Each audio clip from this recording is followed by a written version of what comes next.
Go to share screen.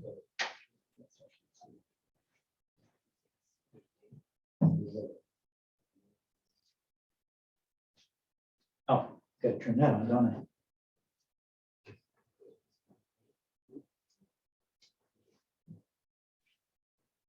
Oh, I already didn't make it. I wanted to talk to her about going out to her place this weekend.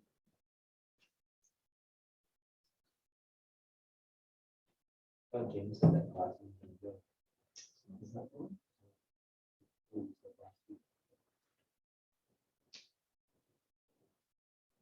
Yeah, needs a certain amount of people.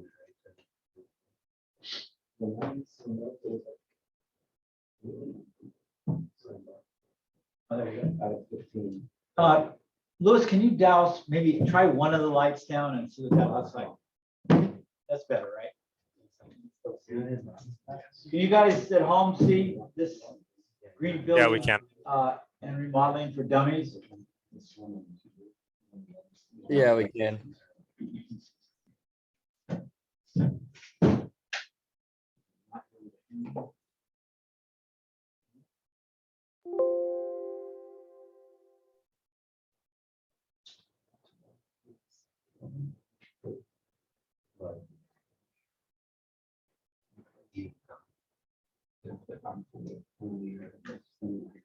Are you on mute? Make sure you. Are you on mute? You know, when you share it, it flips the. I'm looking for.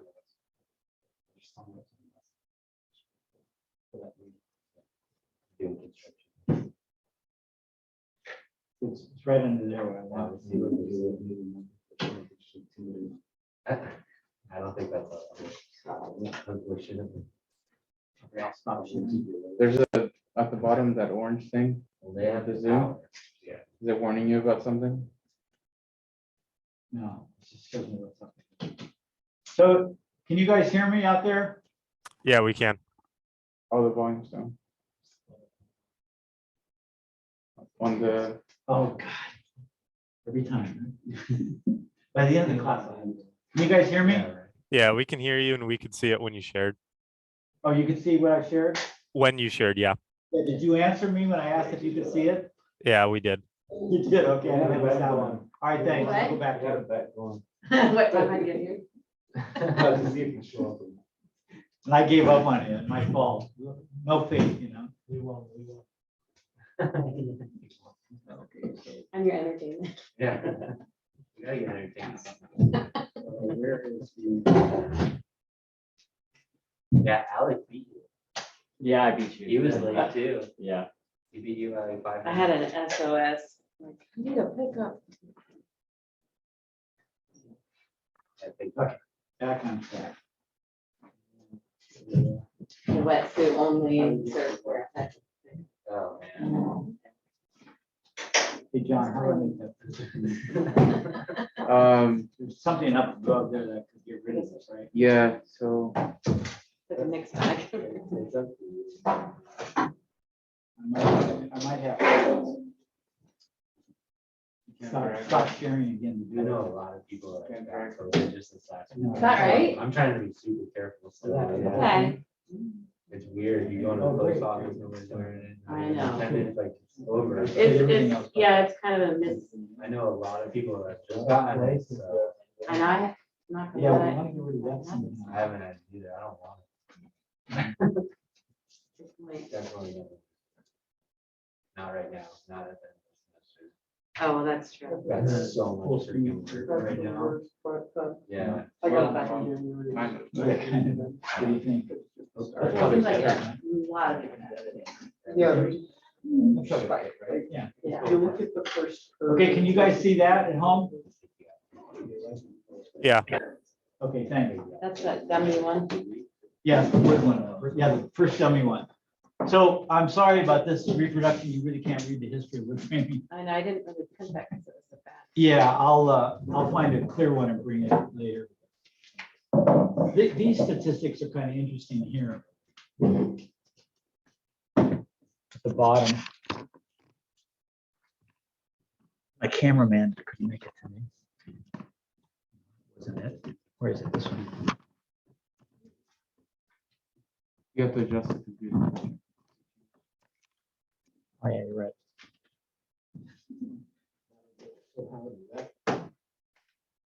You can't find that one anymore, that book? No. Well, I mean, I'm sure I could buy it, but. Well, I'll read through it. I can read through it. So the average size home, about 2,000 square feet. Now, my house that most of you visited is 1,400 square feet, so it's not quite 1.5 times that. So those are considered small homes now. So a home a little bit bigger than mine uses an acre of forest. Wow.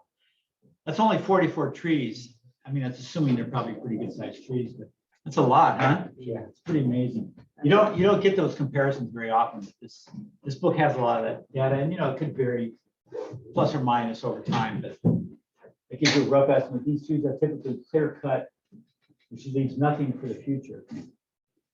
Timber mills take the wood and process it into solid sticks called studs. The studs come in standard sizes, blah, blah, blah. Wood is big business, estimated at 11 billion per year, obviously with an immense effect on the environment. The lumber industry is the second largest source of greenhouse gas and global warming pollution after coal production. So I didn't know that. Really? I I forgot. thought agriculture, Well, apparently no. or is that part of? Yeah, and this is old, maybe 10 years old, but I don't think it's changed that much in terms of those relative amounts. But so that's why I have this class and we pay attention to building. The country pays enough attention to cars, to vehicles, because we're a car culture. And we're doing our thing there, but buildings are more in percentage of the problem. And they haven't been getting they're starting to get the attention, but it's pretty important. It's a pretty huge chunk of the pie here. I was looking through these and I hadn't looked at them for a year or two, and there's not too much misinformation, but there's some poor attitudes in them. I'll point them out. It's kind of weird. Especially their attitude toward wood. They make all these criticisms of wood and then they really don't talk about alternatives, which is, that's a problem, right? So obviously fire is a problem with wood, and that is a problem, but everything burns. If you have a concrete house and a fire sweeps through there, it'll get into the house and burn all the household items. So, and there's probably, the roof might be not every roof in concrete houses are concrete. So it's still, But it burned faster, right? yeah, and more complete, definitely.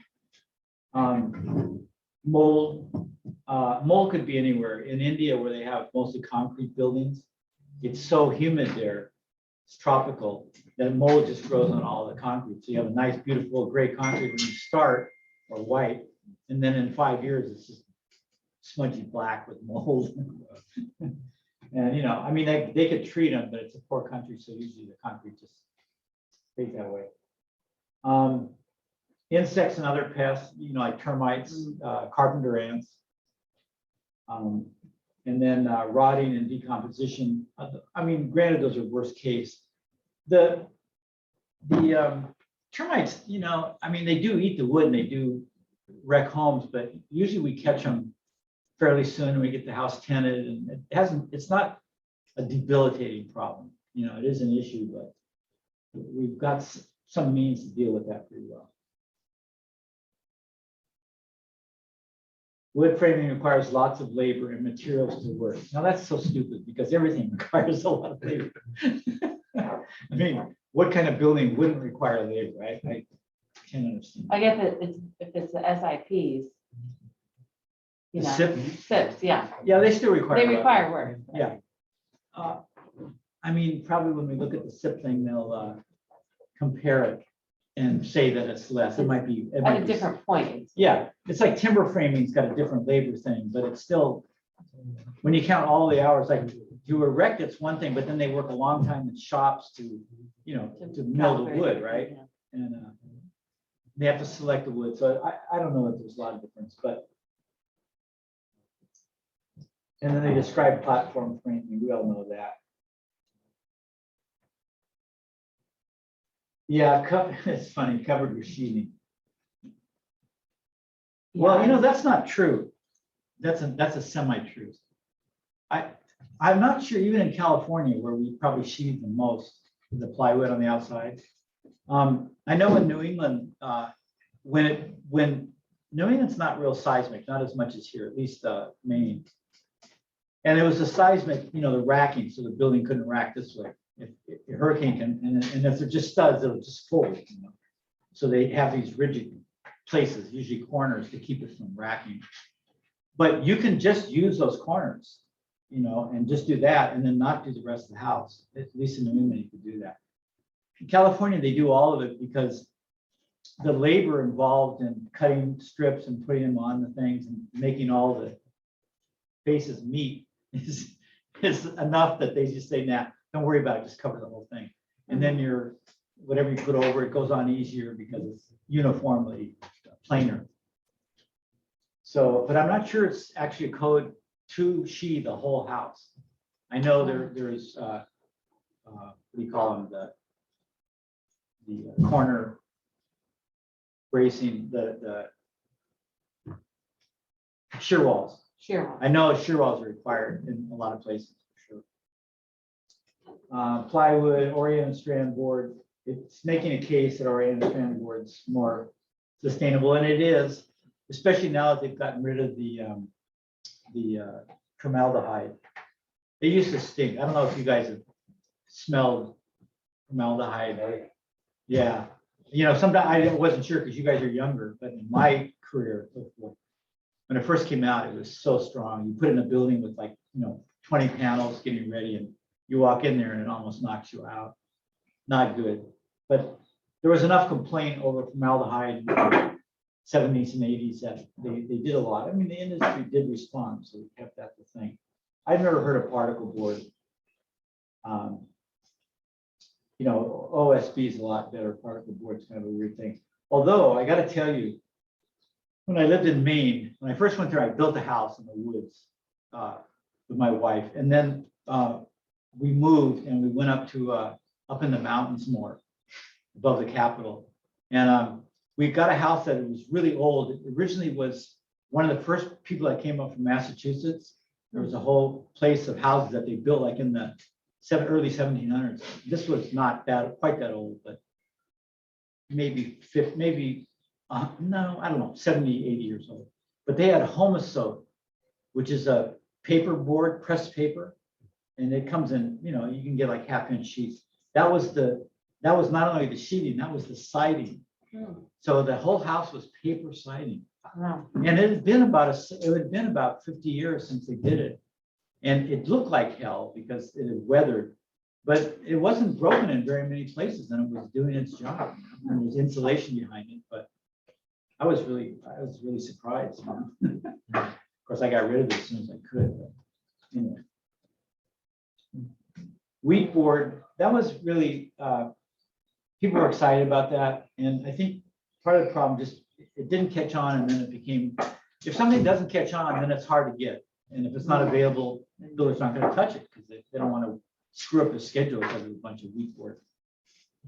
That's probably what happened. It's probably good stuff, you know. I mean, it's agriculturally grown, and of course now we have to worry about wheat because we've taken out Ukraine as one of our bread sources. Although the farmers are going out there, they're braving bullets to plant the freaking wheat. Jeez. That's good, you know. We like that. It's a huge breadbasket, you know. The Balkans and Ukraine.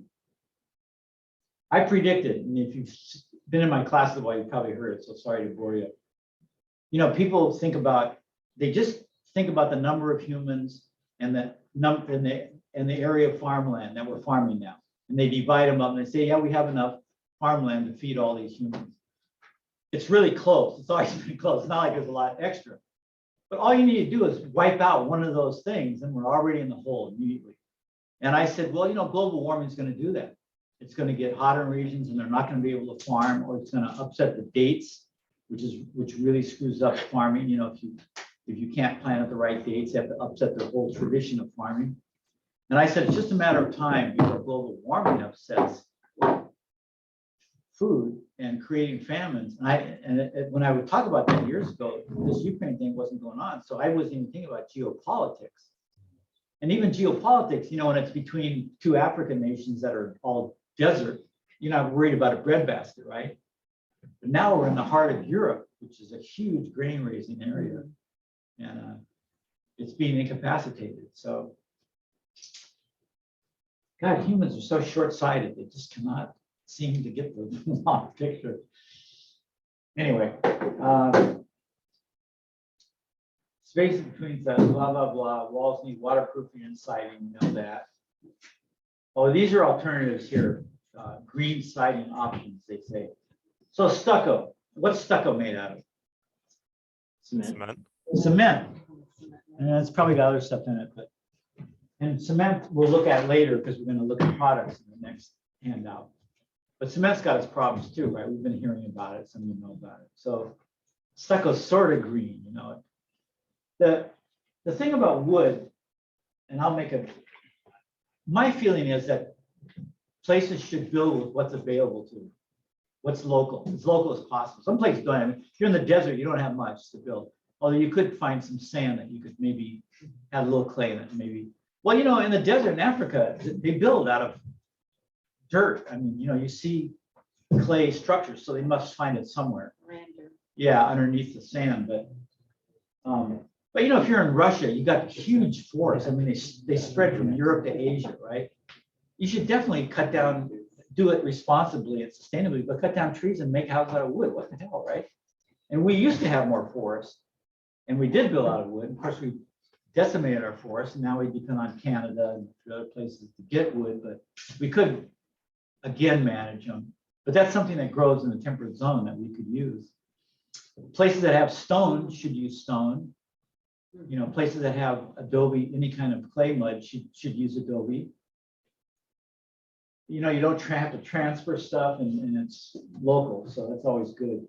And wood, I think this area, wood's a good, adobe too, because we do have a lot of riverbeds and things. So, and the Spanish and the Mexicans who came up were adobe cultures in that sense.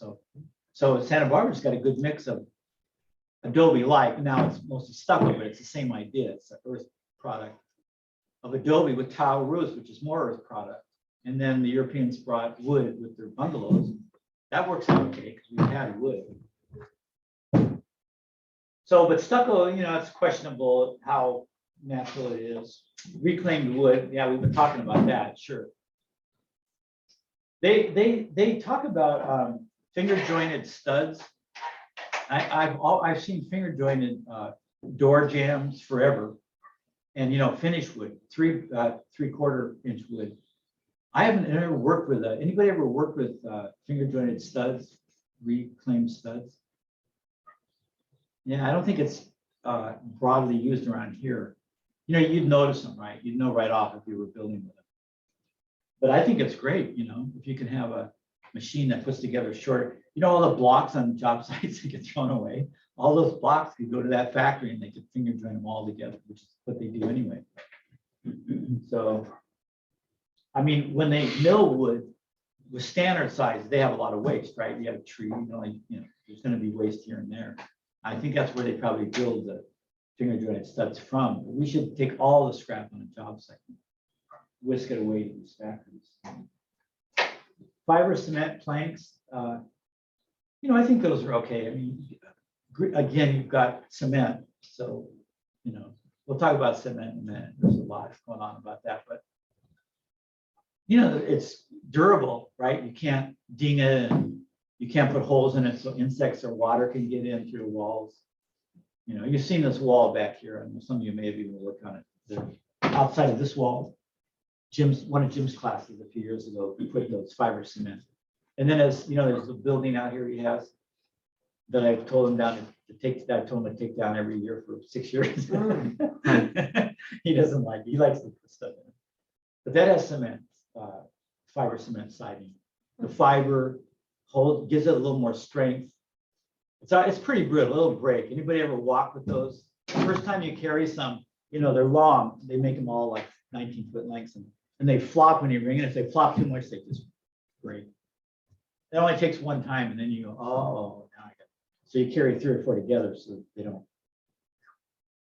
So they're still brittle, but the fiber helps them be a little less brittle.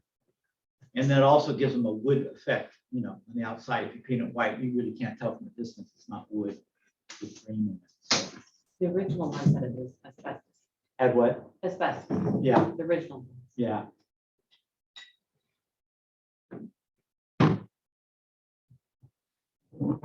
Sand and cellulose, fiber cement panels are durable, long lasting. Yeah, they last long too, like cement.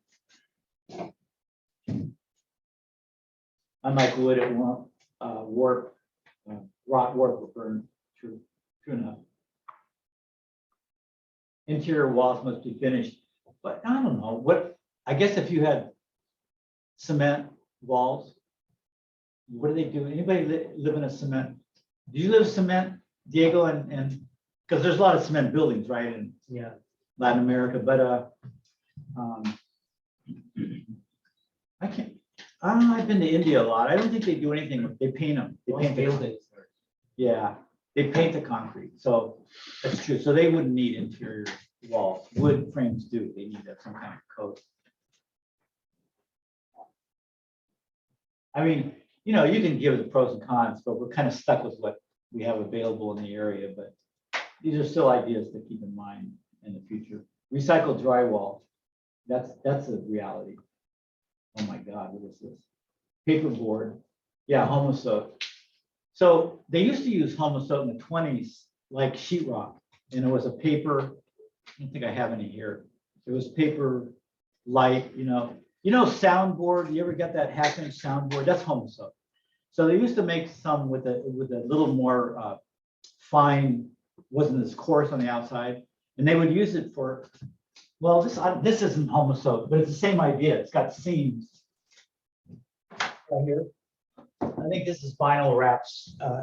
Fabric wrap something. I think it's a little harder. It's probably hardboard. But they used to use homosote in the Contractors Association downtown. The office before the one they have now was in that. You know where Playa Azul is, the restaurant on whatever that street is, Anacapa. No, it's Santa Barbara.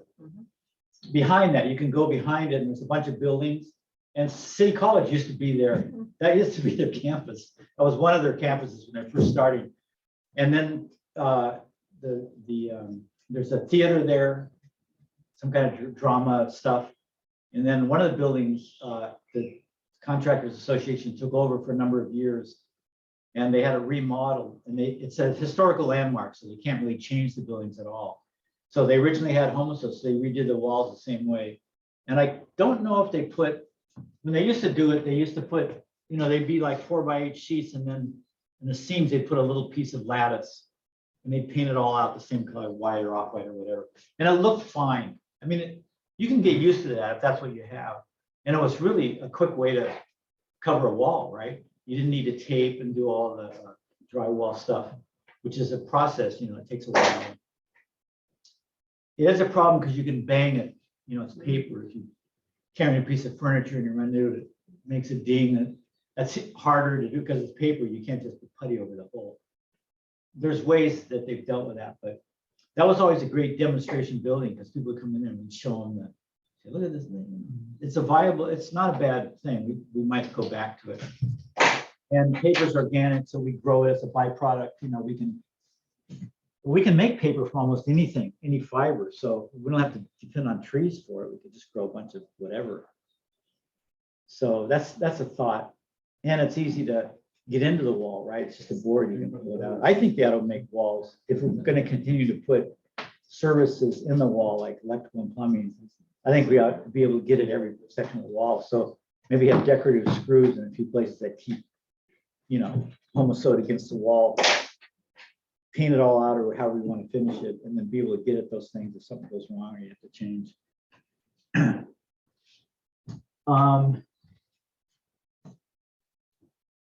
Taking advantage of wood framing, insulation, hidden top, blah, blah, blah. Yeah. Okay, wood framing does offer some hidden opportunities to speed construction and increase your energy efficiency. I don't understand what this is. stacked window door openings, construction will move much faster if you lock line windows and doors. That's just not true. You have to do the same amount of framing. I suppose you could cut the wood twice and use it in the second floor. That may be what they're talking about. That's not a big deal. Place windows between studs. Now, that's put wrong. We'll talk about that with advanced framing, which we're going to end this thing with. But you know, you have 16 on center or 2 feet on center walls. And a lot of times an architect would just say, I want a window right there. And he won't even look at the studs. He'll draw a wall, just a blank wall. And there'll be maybe something else in the room. And he'll say, well, for balance, I want the windows there. And that's where they go. And then when that's transferred to a framing plan, they'll be just to the left or right of a stud.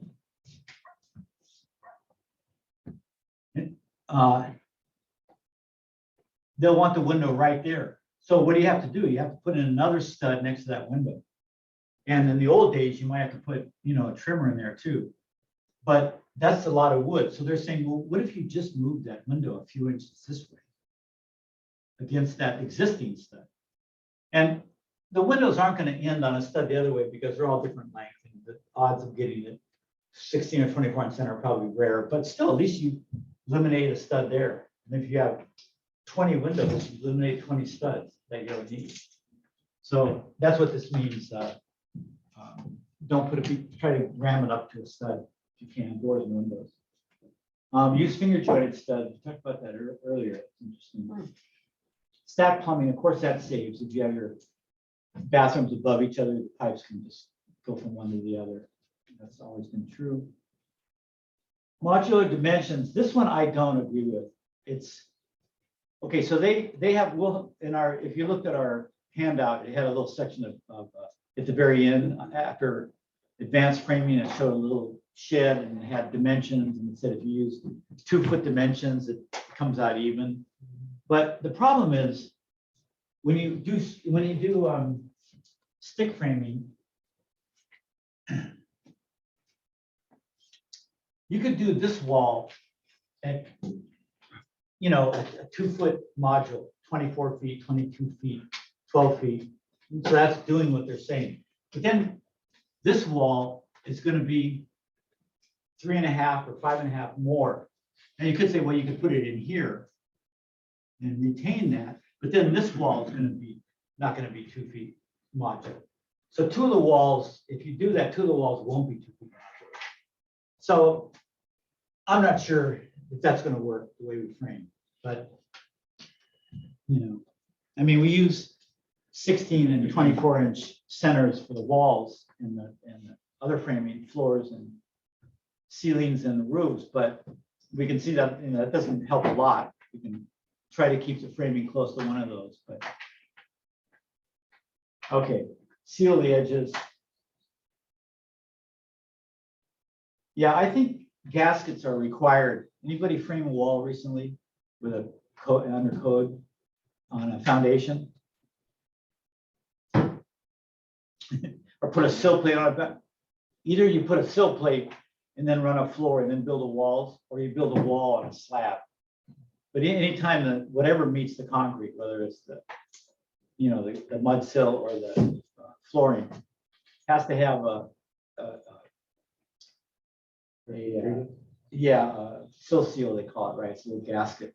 And they weren't always worth a lot because unless your wall is done really perfectly, and if it's got any kind of cement drops in it, you know, they're sloppy and there's a splash of cement, that sill is gonna there's gonna be places where wind can get through. So I've always thought you can't do a wet one because that'll dry out, caulking will dry out and then holes will come.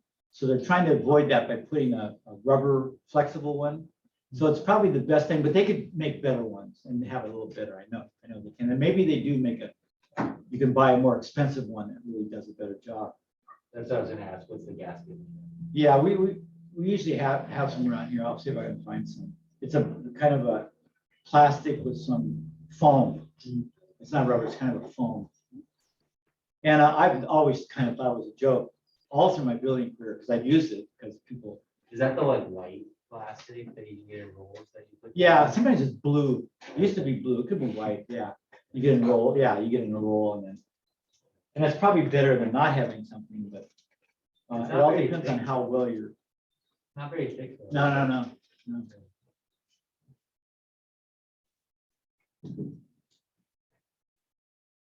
Take advantage of advanced framing techniques. We'll look at those in a second.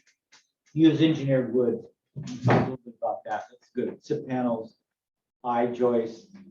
Well, plywood's an engineered wood, but and so is OSB. But we're the mainstream's kind of in the engineered wood now. You know, beams, all the different names, glue lambs. And there's a place in here I think that describes. I can never remember what the freaking letters stand for.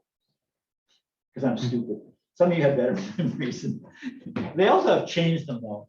I'm old enough, they've gone through changing names and I just can't stand that. I just get it memorized and they switch the name and I go, fuck you, I'm not gonna do it. Oh yeah, this is kind of cool. If you're building in phases, make it easier to add additions. Same with second floor, make your first floor strong enough so you can put a second floor. If you're thinking it might be a possibility, don't build just the first floor structure, which is insufficient. So those are good ideas. Especially if you're doing your own. If you're working for somebody, you've already figured that out or not figured it out. The attic is more than storage space. An attic can later evolve into a spare bedroom and blah, blah, blah. Okay. That's true. Certified wood. We talked about forest stewardship council, right? Yes. And you can, if you want to know more, I mean, there's a lot to know about it. Just look it up on the internet. And I don't want to bore the class with all the details, but there's another one. They've got a competitor that I've heard comparisons. And I don't know. I think FSC is still a little better program. It's more widespread, I know. Do you know what the other one's called? Yeah. But if you looked up that, you could just programs, alternate programs to FSC allocated. That's a good deal. I mean, everything should be done that way, right? All our products. Engineered lumber, that's been a good thing. I don't think you can fault anything with that. But here we go. Well, so plywood, a lot of people didn't know plywood was engineered lumber, but it's anything that's not just milled solid wood like a tree, but any kind of wood that's layered or put together. We have a lot of it. And plywood was the first. Great idea. Plywood's actually, now that we got the formaldehyde out of it, it's actually a pretty good idea. And OSB is a good idea too. I was against it for so long because it was so toxic. And now that it's less toxic or not toxic, it's taking advantage of scrap. So it talks about each of those here. You can read them. I joists, you know what those are, glue lambs, laminated veneer lumber. Most of the difference is some are pieces of plywood or already laminated wood stacked together, so you have many pieces.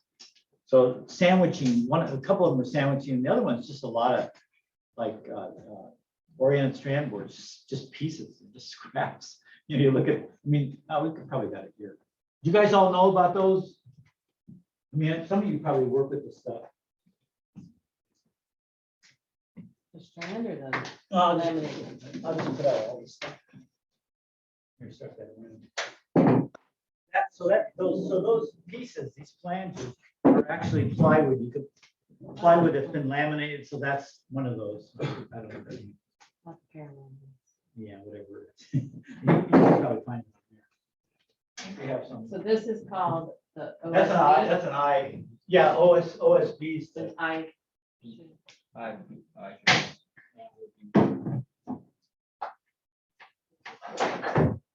Little people.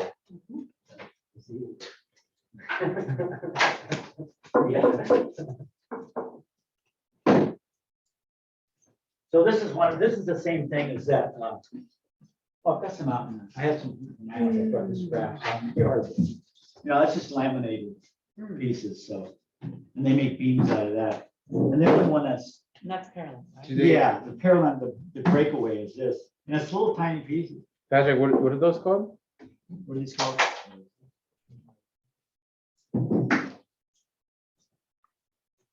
LVL, laminated veneer lumber. Okay. Uses thin layers of wood glued together to form dimensional lumber. So do they actually make it to traditional? Yeah, dimensions? beam size, different beams. So like That's just for a beams. 2x4 is still the same, or is it That's a good actual? question. I don't know if they make these. They make I-beams, whatever they call those, I-joists. I-joists have another name. I think. Anyway, they make studs out of those, but nobody uses them. Okay. They use them for floors and ceilings and that. Well, I've got a book, and I'll show you on a Saturday when we look at books again. Yeah.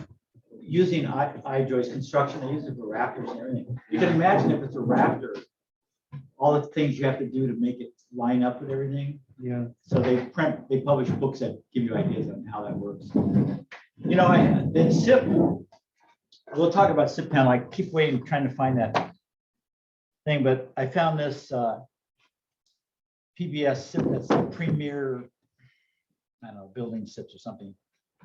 And it just has all the joints and how to join the things in various ways over a roof, million details on how to put long screws in and lag it.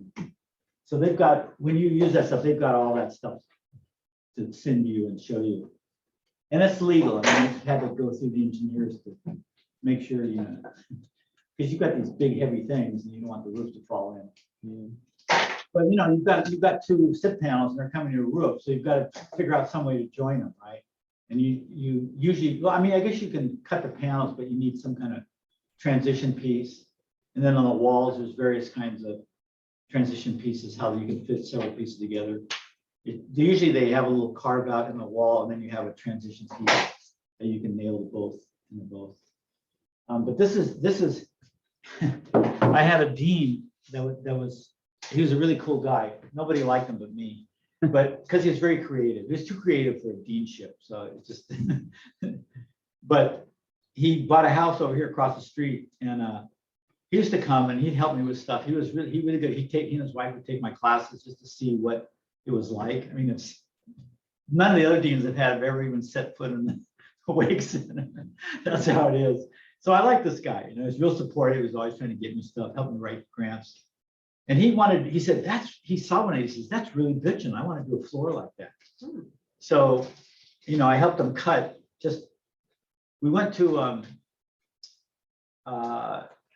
Hayward's in Laguna, and Goleta, and they had a bunch, you know, when people don't pick up an order or it gets screwed up, they sort of store it in the yard and then it stays there for like 20 years. No, they can't get rid of it. So I went there once and I said, hey, you guys got any scrap to get out? And he said, well, how about these? And there were all these freaking glue lamps and things, but they'd been in the weather. They weren't warped or anything, but they weren't new, so people aren't going to trust it. So he said, yeah, I'll give them to you. So I brought a bunch here, and this guy saw me and says, God, can we cut a bunch of these? And he was just going to put them together on the floor. I mean, look at that design. It's kind of trippy, huh? So he did it. He's a crazy guy. He wasn't a carpenter, so he didn't know a lot.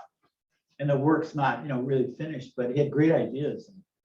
We opened up this room, and so we had to put a new beam in. Yeah. It's Paraland beam. Yeah, But instead of hiding it or masking Right. it, we just sanded it. Yeah. Put a varnish on they it. look great. Everybody loves it. We're like, what is that? So the sides look like this. This is a cross section. I wish I had a broader piece.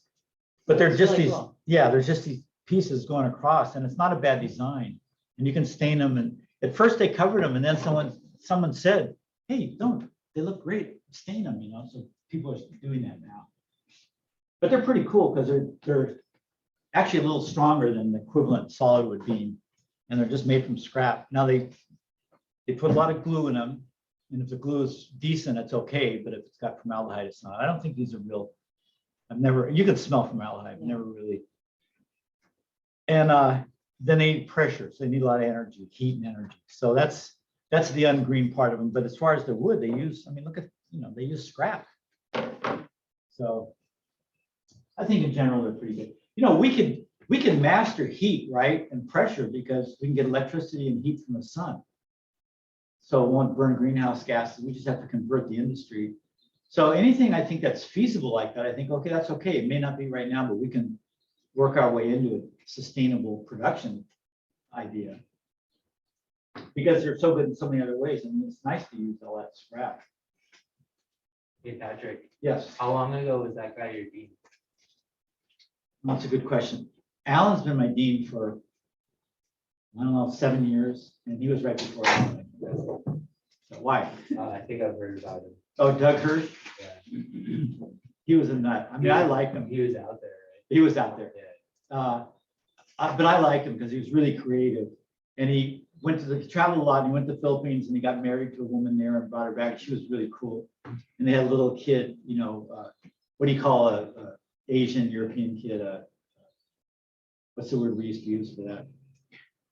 Not Asian. Eurasian. Yeah, Eurasian kid, really cute, And he was a great guy. I liked him. But he wasn't he didn't follow the rules. He just didn't give a shit about, all the stuff. And he would say stupid things at meetings and piss all the other deans off. But he was the best dean I ever had in terms of giving me stuff and supporting me and helping the program, so I couldn't complain. And I like creative people, so, he was a hang glider, and he jumped off a cliff in San Diego, hang gliding. And he started going up, and he couldn't get down, and he kept going up and up and up into the stratosphere. I mean, he was really high, and he thought he had it. And finally, he found a place where, where the current shifted and he came down. But he used to tell me stories. He would do it. He was pretty reckless, I have to say, but a really interesting guy. So most deans are kind of. I mean, Alan's a great guy, but he's a dean. He's a bureaucrat. He's pretty much in that slice. He's And that's their job, so you can't blame it. But he's a finance guy. So and engineering. Yeah, engineers are kind of that way, pretty by the book. They have to, or everything falls down.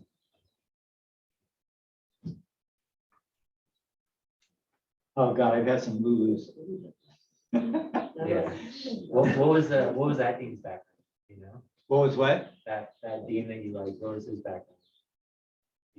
Oh, What good his, question. What his education was?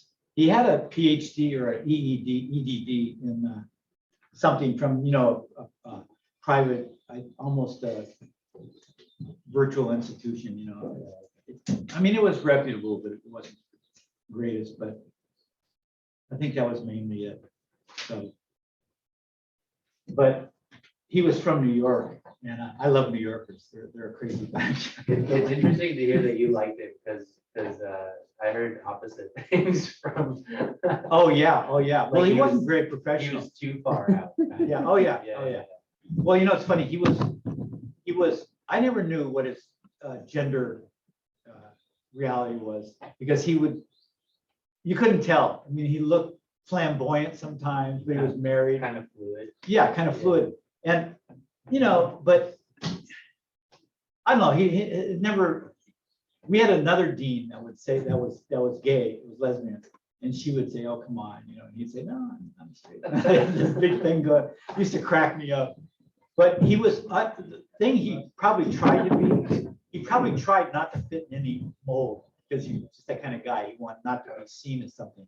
So he would dress very unusual, Deans are very conservative, right? Yeah. They would dress. And he would dress really flamboyantly, and he'd send all the staff pick Christmas cards of him and his wife on a surfboard in the Philippines, half naked. I mean, he was just, crazy like that. And of course, that pissed everybody, that was improper. But I don't care about that stuff. So I just cared about how he treated me, and I'd go over and have dinner with him. He just lived across the street. They wanted to get rid of a sculpture on campus, a big Ed Inks. It wasn't Ed Inks that did it, but it was this huge white, kind of a 70s, 60s type sculpture when they were doing just abstract forms, kind of round. And they were throwing it away. Ed Inks wanted one of his. I think it's the one still there. It's like a rebar all put together in some kind of shape. You've seen that down by the cafeteria on main campus, on the downside toward the humanities building. So they replaced it. They were going to get rid of it, and this guy goes, "Hey, can I have it?" So they said, "Take it. If you can get rid of it, it's yours." So he got a truck and he took it to his house. It's right over here. He pulled up this first street and he put it in his front yard. And it's a little bit to the side, but I mean, I can see where his neighbors might, I don't think they did, but he was always doing something like that. And of course, I'd have to help him because I would, he was my dean. He'd say, can you help me put a base for this? Yeah. That's like a little sitcom thing. Yeah. And when we got these things for the, when we got these 2 cargo bins, that are over there that we store in. Yeah. Well, he helped me do, it was his idea. He said, why don't you get cargo bins from the harbor? I said, what? And he said, yeah, get them, ship them up and we'll design something. So I had them and I designed the roof to work under, which we don't. But so when they came, they put them in and there was, I think, a crane that was there. The truck had a crane on it. And it was just, the guy went for lunch. And this dean, he had been a gymnast in college or high school. And so he was on the thing doing all these things and having me film it. And then I think the film got out and the administration saw it. I was a little nervous. I thought he might hurt himself, but otherwise, so it's stuff like that, Or he'd go to a meeting far away and they'd be talking. He'd say something really off key, like he'd talk about the vice president or president in an off way. Was this before YouTube and the Twitter course and Instagram? No, Oh, 7 years recently. ago. Oh, okay. But he was a film. He knew media really well. I think that might have been his specialty. He in his office he had 3. He was the first one with 3-screen computers before anybody ever had them. He had them right since he got his office. He had this whole thing, and he would film me. He would help me do film. So when I had the Hispanic high school kids do the aviary, he was down there filming, and he got a guy in film, and they worked together and they made this really cool film. And then he filmed me with the table he was always doing these shots. He said, what if you are cutting a piece of wood, small piece of wood, and I'm on the other side. I said, that sounds pretty wild. He didn't quite do that, but he was always making these films, especially with me in them, because I was the only guy who probably do it. It was fun. It was fun. I learned a lot about filmmaking, but he was very creative. He could do all that stuff, and write grants. He could be bureaucratic when he needed to. He'd say, yeah, let's write a grant for this. I mean, college life can be pretty dull, so it's really great when you have crazy people come here and there. I never was crazy, but I was always known as someone who never obeyed the rules. Because I'm over here, and any rule I could avoid, I would, because they'd never come here. So I would always do things. I would always streamline everything and rob Peter to pay Paul. I was always, manipulating everything to get what I needed for the department. Yeah, you had a reputation. Before I started taking these classes, I heard about it. And what was the reputation with? Oh, just that you're in meetings and stuff, you would like fight for this program. Oh, yeah.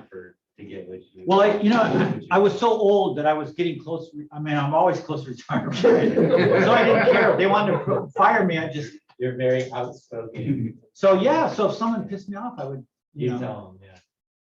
Yeah. Oh, wow. But then I met you and I was like, oh, he's the nicest guy ever.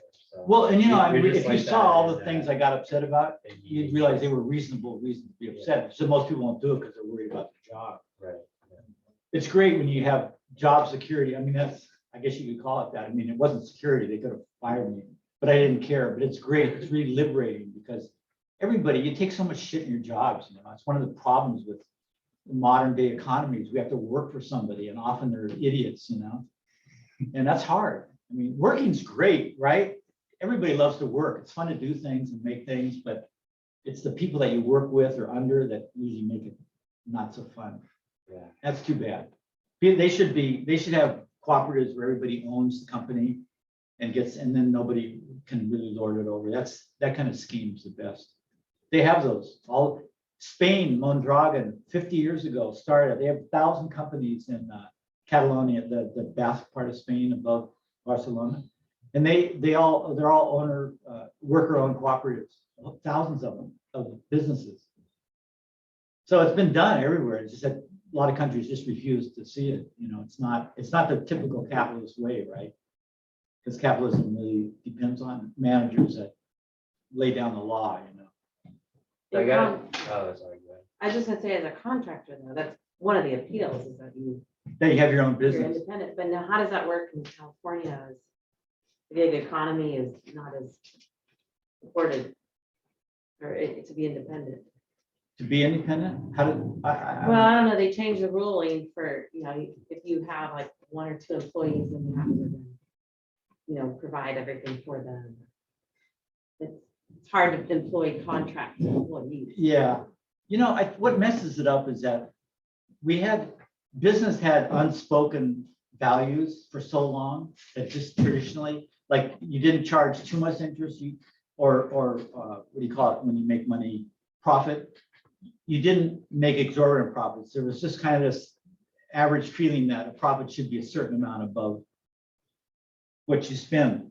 But then at some point, not too long ago, in the 70s or 80s, people decided they wanted to get rich and they didn't care. So they just put their profit up, and that meant that they couldn't give their employees certain things, adequate pay, you know, benefits, and that kind of thing, you know. And it forced the government to come in a little bit and try to straighten that out. But it's too bad because business used to be a lot more ethical that way, and they'd make sure their employees. But I mean, a small business, you know, if you're a contractor, you need 1 or 2 employees here and there, maybe Yeah. not constant. Yeah, It's hard to be a small company.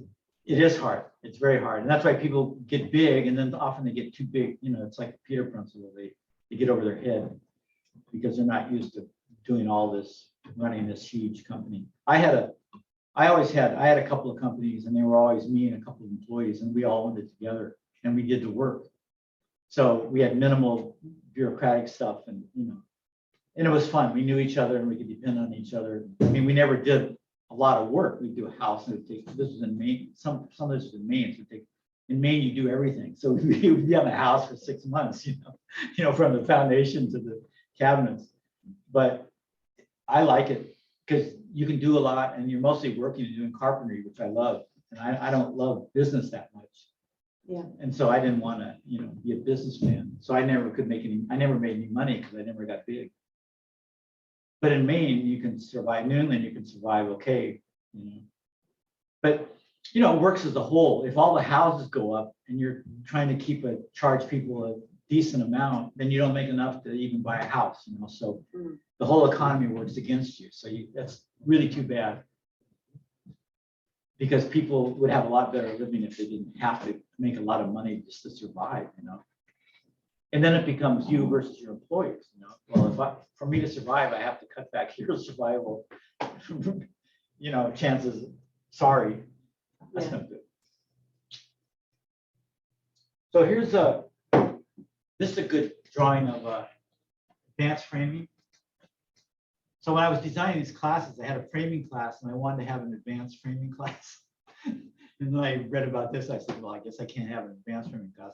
This isn't just what I teach. So the idea is to save wood, basically. And so a house is an engineered structure. So you have to be able to save wood and keep it at the same, you know, sound structure. And they figured that out. You know, they experimented and they consulted with engineers and the building code. At the end, the building departments were invited in on it and they okayed all of it. So certainly this stuff's good.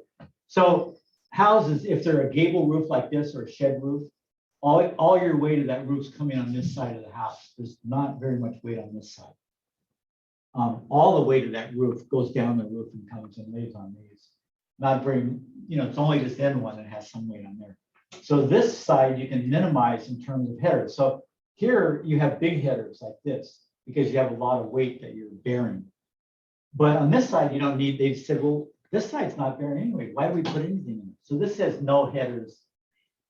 You have a header to hold the cripples in, you know, to nail something too. So there is a header, but it's minimal. It's just a piece of framing. And you can do that, just a single piece done up like that. A lot of people don't do it because it freaks out builders like Jim and I who learned in the 70s where everything has to be really solid. What? You're going to put 1 2 by 4 in there? But it does work. I mean, the building departments are located, so you know it works if they're giving you permission to do it. Same thing down here, see, it's just one. Then on the side where you need a header, they said, well, we can eliminate the stringer, trimmer, right? Stringer is a stairway, trimmer. You can eliminate this trimmer. The trimmer's up here and it holds that header up right on each end. You can eliminate that, but something's got to hold the header. You nail it from the side, but that's not enough. So you can put a bracket. You can put a piece of engineered, Simpson strong tie. You guys, Jim's got the books. If anybody did, I guess these are for you guys to have. If anybody didn't get one of these. Yeah, there's some extra ones. Okay, yeah. So, so they have things for headers now. They started making those. So, that costs metal, right? So it's zinc or steel, and that has to be manufactured. So there's embodied energy in that. So you got to kind of choose where you want to. Trees are renewable, even though we don't do a good job of it, but potentially they're renewable. So in some ways that extra, some ways extra wood's not a bad idea, especially if you have to put metal in to substitute for it. The cost of it, the way the metal's costing and how much the framing hardware costs, you're not saving a lot when you replace that, unfortunately. But when they first did advanced framing, it was cheaper. So you're eliminating this, and usually you'd put a piece under here to hold up the edge of the sill, and then above that you put a piece to the header, and then a cripple up there. They frame two different ways. In New England, we put three pieces. We put a piece under here that was the same as this, so we cut an extra one of these cripples and put it on each end.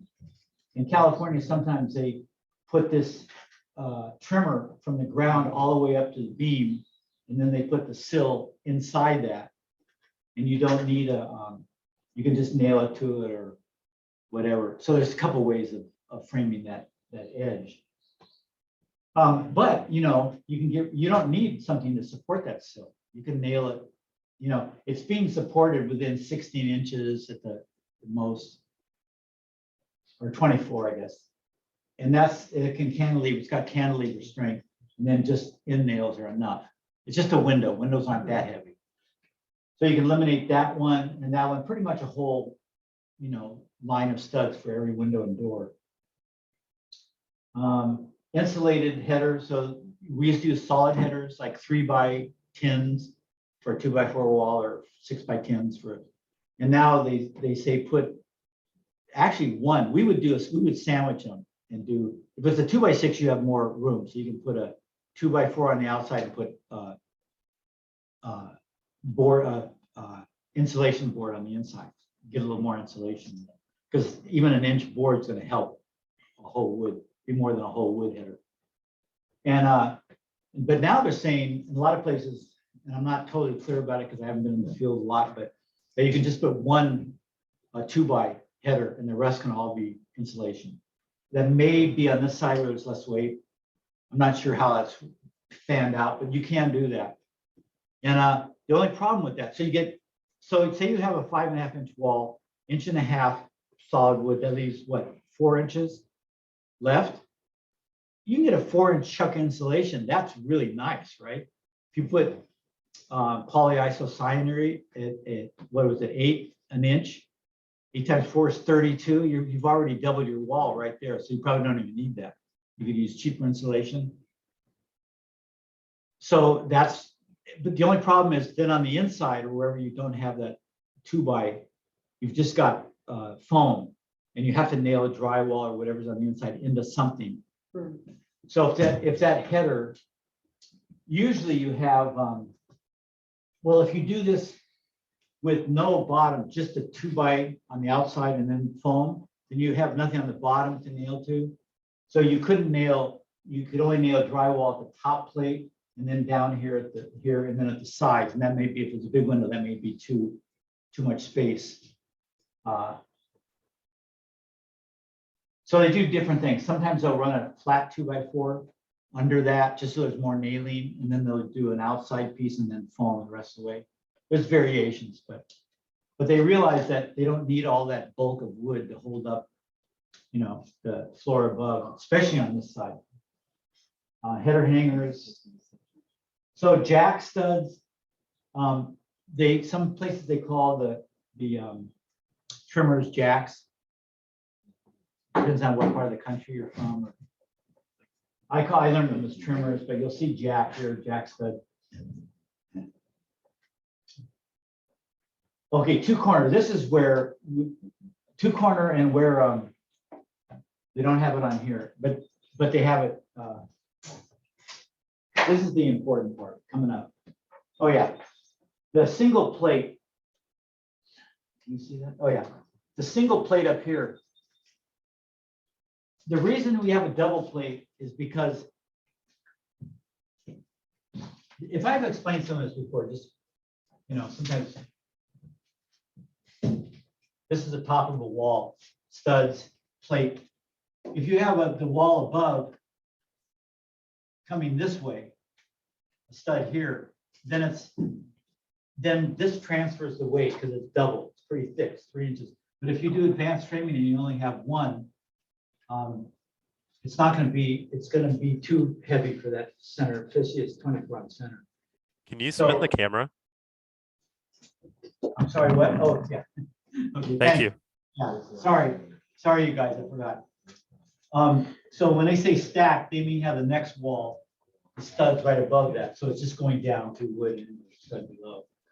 So the only problem with that is if you've got uneven, if you got doors on the bottom, a door on the bottom floor, and then you don't have doors on the top floor, you have a deck.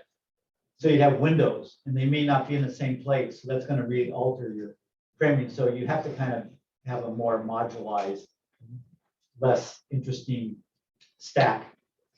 So that's one problem with that. It limits your design. But I think to have to redesign everything so that it stacks is too much work. I mean, the architect doesn't do it. They don't really they make framing. When an architect makes a framing plan, maybe it's good enough to frame with. They're not builders, so they get close sometimes, but often they don't even try. They just put kind of perfunctory things in there and say, build as, necessary. So, but they don't want to have to figure out that kind of layout. That's a lot of work for them. And a contractor, that's hard for a crew to do because they would have to decide, oh Christ, how are we going to line all that up? So I think it's too much of a learning curve personally. And I don't know of any companies that do it. Any of you guys see single stud? Because of the complication and the fact that you have to educate everybody to be able to figure that out. And it is saving one plate around the whole building, but I never thought it was. What does that say? You can't read it, so it's going here. Okay, so the camera's back on here. Is the camera back on here? Yeah.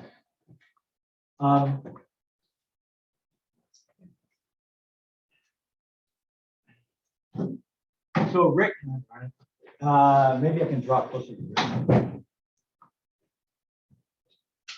Why don't I draw on here? No. So this is going to be from the top. So when two walls come together, well, each wall has an in stud, right? And the traditional way of doing it, there's a couple of traditional ways. What this lacks is something to nail the drywall on this wall. Yeah, there's nothing there right now. So on a 2x4 wall, you can put, these are thicker on a 2x4 wall, they're like this thick. You can put a block in here, one at the bottom, one in the middle, one at the top. And then you can put another stud here. So it's called a corner. So it uses 3 studs. So 3 times 1.5 is 4.5, and a 2x4 is 3.5. So it's an inch bigger. So that inch sticks out here, and you got something to nail your sheetrock with. So this is the traditional one. This is what Jim always loved, and I used to love before I started reading this stuff. But that whole corner is just wood, right? So you can't insulate it. People stuff insulation between the blocks, which really doesn't do much.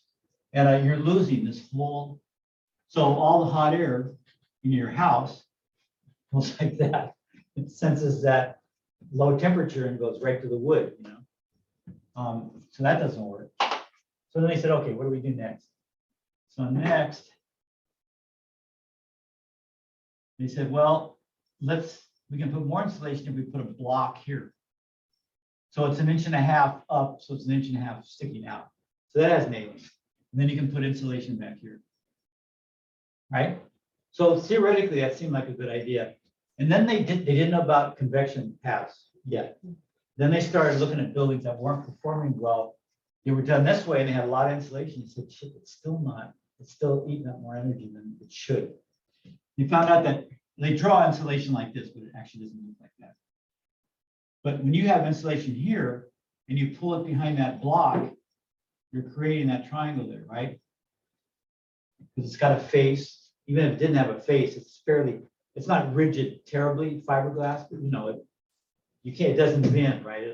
When it gaps something, it goes straight. And so there's a channel from the floor to the ceiling.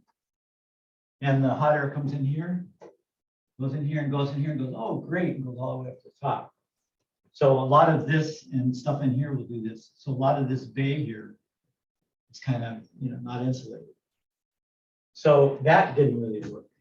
They thought it would work, but they didn't understand convection gaps at that time. And then they started doing smaller pieces of wood, like little 1x. We tried everything, and that was a little better, but still had a similar problem. So then along came the sheetrock clips. Some guy, that'd be a great story to research. Who invented those things? The drywall clips Yeah, or sheet? yeah, the sheetrock clip. And I usually bring them, and I didn't tonight, which would have been the night to bring them because it's about this, but I'll bring something. And those, they do single stud. Every wall's just got end studs and the ones in between. And then, so what do you do about nailing the sheetrock? Well, this side can nail into that end stud because it's on the edge, right?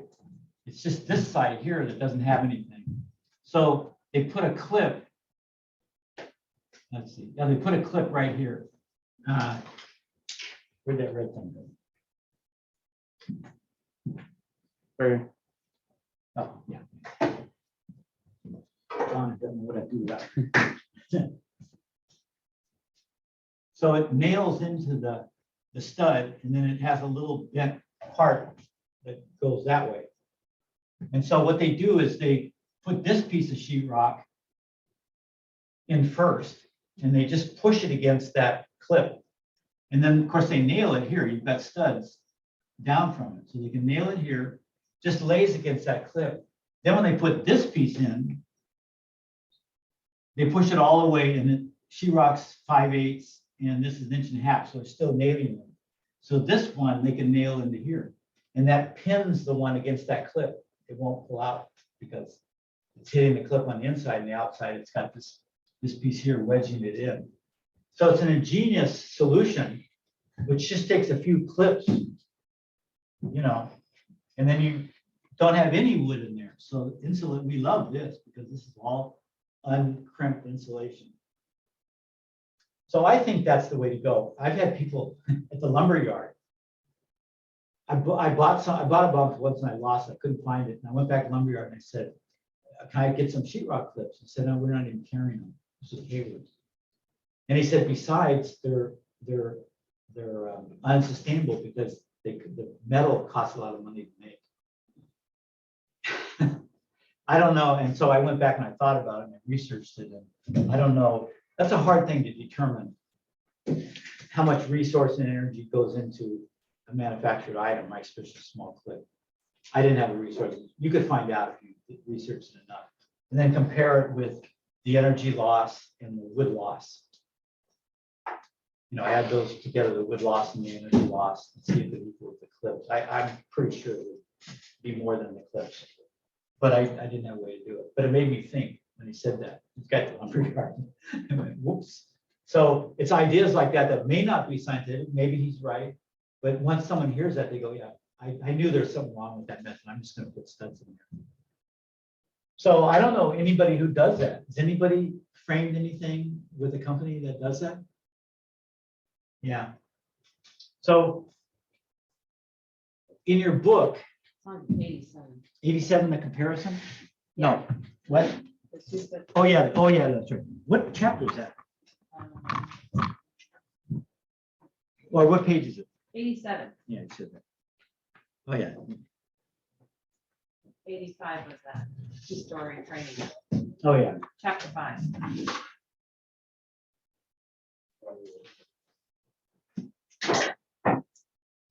Oh, yeah. So, okay, so that shows, yeah, that's a drawing that shows that. It shows the clips. Yeah. But there's a comparison of the cost, oh, yeah, the next page, 88. Holte's Hidden Lake Study. So they did a comparative study of advanced framing and how much they'd save from using less wood. And the results are in the bullets. Using 2x6 wall framing. So that's another thing they consider advanced framing using 2x6, and then you can do 24 on center. So you have more insulation than a 16 on center, but the wood costs more because it's wider. But they did all the numbers and it's still better. So using 2x6 framing, 24 inches on center, cost, what they save?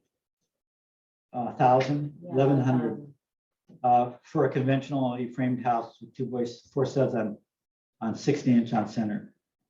Yeah, so compared to 2x4, 2x6 wall, just a 2x6 wall alone will save you $1,000 on this. I don't know how big this house was.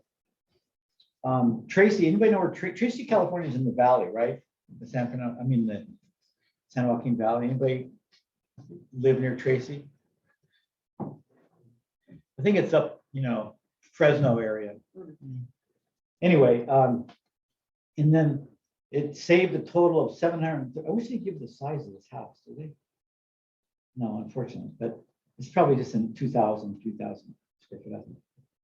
Advanced framing saved a total of 738 studs, amounting to more than 2,100 board feet.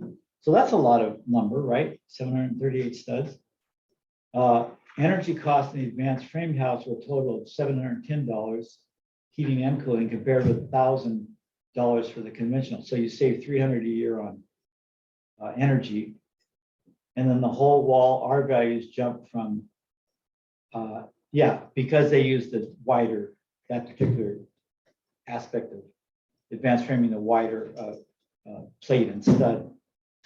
You got more insulation in that, so it raised the. So that's significant, right? That's a significant savings on that. And there's probably a lot of other studies, but I've just used that over the years because it's in the book. The same thing with John, is that camera over here still?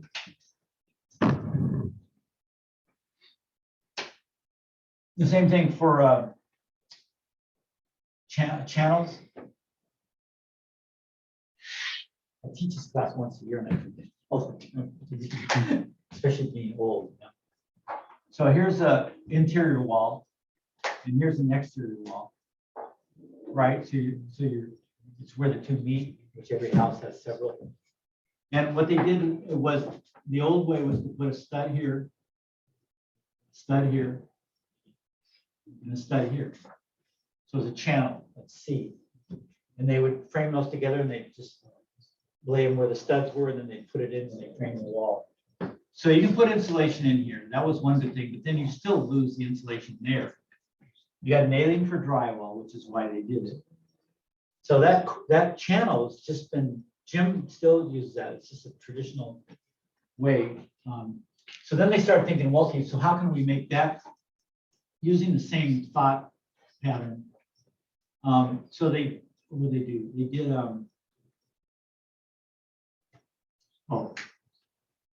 they did just a floor to ceiling piece that was, say this was 2x4, this would be 2x6, so there was nailing on the side.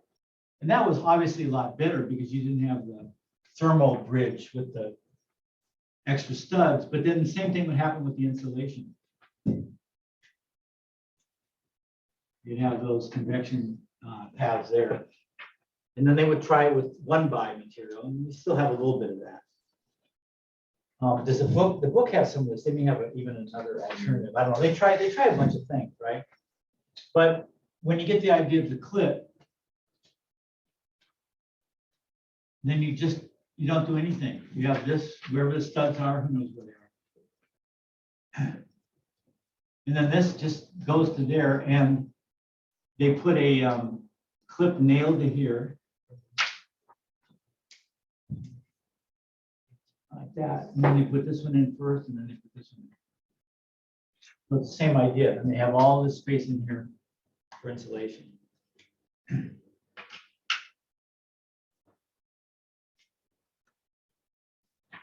Now, you know, it'd be cool if instead of out of metal, we made them out of wood. What are how much wood would a little piece of wood rot? You know, unless the wall was wet, but usually it's not going to get wet. And your wall doesn't rot, right? So, and they could make them out of hardwood if they were worried about them long. And then they wouldn't have any industrial, no problem with steel. That'd be Unless you cool. have That'd be a great, termites. maybe you guys could do that as, one of you could do it as the cottage industry. Unless you have termites. You'd have to drill holes in it, so you could just put a nail with a big head into it. I mean, there's just holes in the metal, Got it. so if the factory would be making this L-shaped thing and 2 holes. It'd be cheaper and simpler than metal, because, you know, metal factories a lot more. I hadn't thought about that. That's a possibility. The next chapter. But, you know, there's so much that's gotta happen. So let's see, anything, oh yeah, so if you use a single top plate, you know, one of the reasons they have top plate, not just to more structure when you've got a, you know, pieces going down, but to tie the walls together. So you have a wall. You have a corner like this. And this is the first top plate. And so they put a second top plate, they overlap it, it goes long, and then they can nail that into the other wall.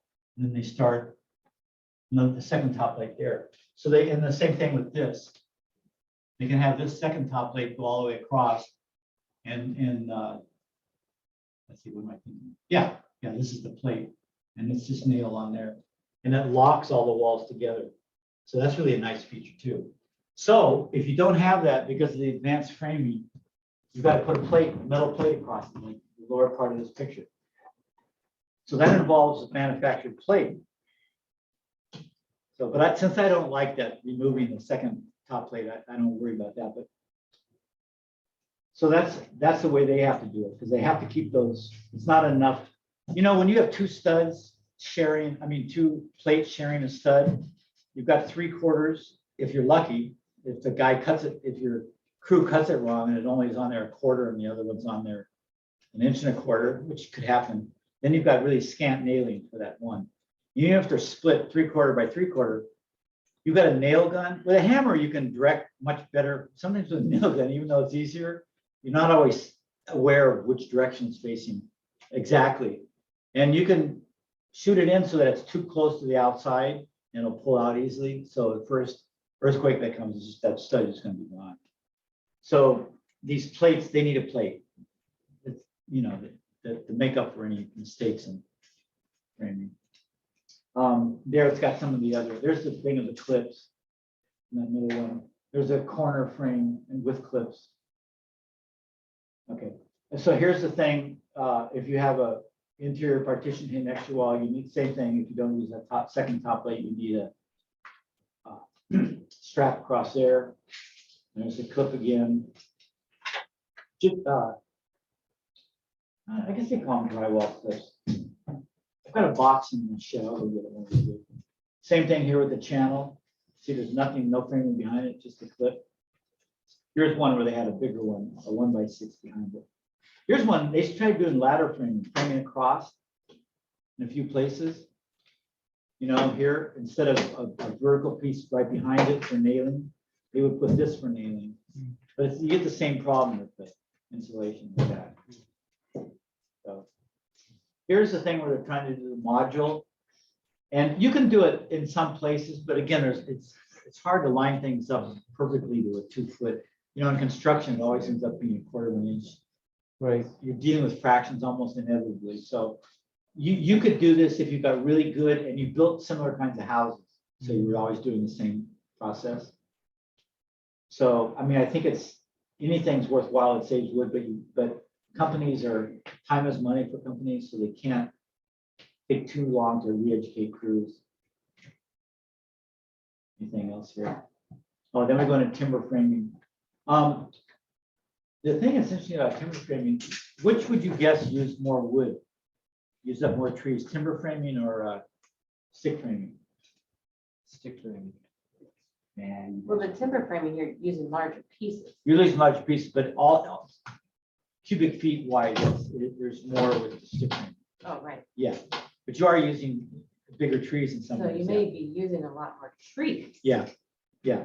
So it doesn't, I agree. So it doesn't really do to compare it with just the quantity of wood. But timber framing is, you wouldn't have to necessarily sheath with timber framing because it's already the way it's framed together. Those things don't move. You know, have you ever seen a timber frame? Even the floor has got a tenon that goes into the floor Wow. 8 inches. And that's the weakest point, actually, the bottom joint. But the top, everything's all notched together. It's not going anywhere. So it's a stronger building for sure. And then you can infill straw bale. I'll show you a guy who did a steel timber frame next week probably at some point. And he infilled with straw bale. Or you could use adobe or cob. Since you don't need a structural frame, like a stick thing, timber frame is its own structure. Then you can do anything that doesn't have to be structural. So cob and straw bale are great. You know? And is that to code in California? Yeah. Okay. So, you know, people don't have timber frame because they're more expensive and because they're more unique and less quantity. But you could, I think, SIP panels they use, if you live in a cold, I mean, straw bale is as insulating as anything else because the wall is this thick, right? It's all airy bale. I mean, I forget what we'll find out somewhere they'll have the R value, but they're equivalent to SIP panels. But SIP panels are really handy, right? They've got OSB on each side. You put them, here's the timber frame. And you just put them outside like that. Usually they're put outside so you can see the post on the inside. If you want to see the timber frame on the outside, you could put them on the inside. Some people, if they're big enough, they can put the walls in between so you can see both from both outside and inside. You can see the frame. It's harder to do, but you know, some people like that. Most of the time now they just do on the outside. And you know, that's pretty simple. And then it's got OSB, so you just put sheetrock on the inside and siding or whatever you're going to do on the outside. In cold places, that's nice. That's a nice setup. Open floor plan. Yeah, timber frame. You can put a lot of partitions that don't have to be structural because the whole thing's structural. So you can just put partitions where you need them. Usually they're pretty open frame. Often one big room. The planning, they pre-fit, you know, they send if there's different ways of doing it. Sometimes they do the whole thing and they'll come in and do the foundation. So it's perfect for the timber frame.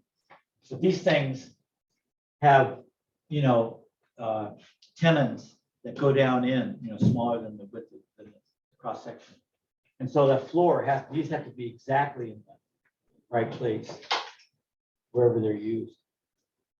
They can't differ from much because that frame, once it's designed and cut, it's going right where it is.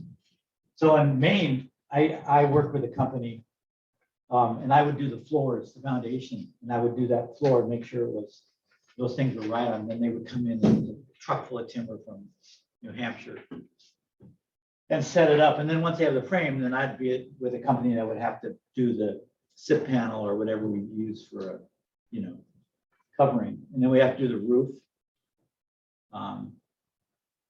And then, you know, stairways and everything. So there was a lot to do besides the frame, but the frame just looks so bitchin', you know, those companies do really great jobs. I always thought I'd have a timber frame house, but probably not to be. Okay, any questions about that? Yeah, Do you think the additional cost to use SIP panels is comparable to the cost of labor to sheet and insulate? that's a great question. I think you have to qualify the answer. If SIP panels are common in an area and there's a lot of companies doing them and they've done a lot, so they're fast, then they're probably cheaper. If they're unique in an area like this guy that we had do the trout clubhouse came from Sacramento, his company was in Sacramento. That's a long way to haul panels and haul a crew. So that was probably more expensive. So that's part of it. But, you know, the more they use it, the more adept carpenters are to do it in companies, and the price comes down. They're not, you know, I mean, they cost because they're done in a factory and they have to do all the, you know, put the chases in and do a lot of, but it's all computerized though. So they just plug in their stuff in the computer. The machines follow the computers and make all the holes and shapes. That stuff's great these days, you know, it's pretty simple. People always worry that, well, what if I want to change where the electrical, where the outlets are or this or that? And it's easy. You can actually burn into that foam. They have these special tools. They're kind of like a hot rod on a stick, and it just burns its path through. You can make new things. You can cut into the wood. There's a million ways you can customize if you're not happy with what you have. And you know, you order something, you don't know, right? You order something, you don't know exactly where everything needs to go. You're kind of guessing. And then you get it and you go, oh, shit, we forgot the outlet right next to the TV, you know, what are we going to do? So that's one of the problems with prefab is you really have to know what you want before it's done because it's harder to improvise. Wow, let's go straight through, huh? We'll just run through this next one. And we'll probably have to continue it. Oh, Era, Yeah. what about going out to your land Saturday? Is that too short a notice? Most likely, yeah. You can find out and call and email me if you need, Yeah, if you need to if you check want. on anything. But I was Fine. thinking, we could go out and look at the clay and look how clay is and just get an idea. And we could talk about what you're trying to do. And we could talk about how that would work. Okay, From what I know, I could explain how we could start. okay. Does that sound like a plan? It's in Gaviota, so it's half an hour, 20 minutes, Yeah, it's about 20 minutes from here. 20 minutes up the coast, Saturday. So do you have an, It's 6 miles past Refugio. exactly 6 miles? Yeah, 6 miles past what? Refugio. If you got to Mariposa Reina, you've gone too far. So you know where Mariposa, Right. Mariposa what? Mariposa Reina. is Reina, the- yeah, Queen of the The exit where Queen the of Butterflies. oil intake. is. Monarch Butterfly. So is it Mariposa, Mariposa Reina. It's Reina, before. Reina, Queen? Is it a dirt road? Mariposa Reina is where they had a, there's some oil, but there may not be any more oil. They're taking it all out. Yeah, just look for that road. That means you've gone too far. It's Refugio is exact, just put 6 miles past it. So from Refugio, the turnoff. So when you go by El Capitan's, the first center, you go past that, the next one's Refugio, and then Refugio Say it goes. again. Refugio, I know. I can say it as my mouth is. Will you send like an address? So that there's a dedicated turning lane. And Oh, you know what? Why don't I just park my truck out there you there? go. I'll But just it's a park my dedicated- truck, you know, my white truck. I'll just park that at the turnoff, but look for it 6 miles from the There's a Refugio dedicated turnoff. Turning lane. And You have to U-turn, really? no, so there's 2 brick like pillars and a gate, and then there's another gate right next to it with the chain link gate that moves. And you're gonna have that And that's- open, Yeah, I'll have that. and I'll open. park right so you can see me from the road. You know, my white pickup truck, that Toyota. That's probably the best way, huh? Yeah, I But mean. remember, you it's know, 6 I miles, don't 6 know, miles like, exactly. You'll see some, whatever. I just was trying to think if we could do a cool cob shed, whatever, something kind of novelty, but I guess if anything, you guys could figure out, But not too far from Gaviota then. no, Right, it's it's right before Gaviota. Gaviota, it's not too far, you're right. Oh. Oh, after, it's after Rayohan. Now, I hate to have to get John up here. I'm What are you trying to do? trying to get rid of this. Press escape from the keyboard? Want to keep it. Yeah, not letting people- Yeah. Is it before or after Tahigas landfill? It's after Tahiti. It's after Tahigas. Rachel, you got a pin?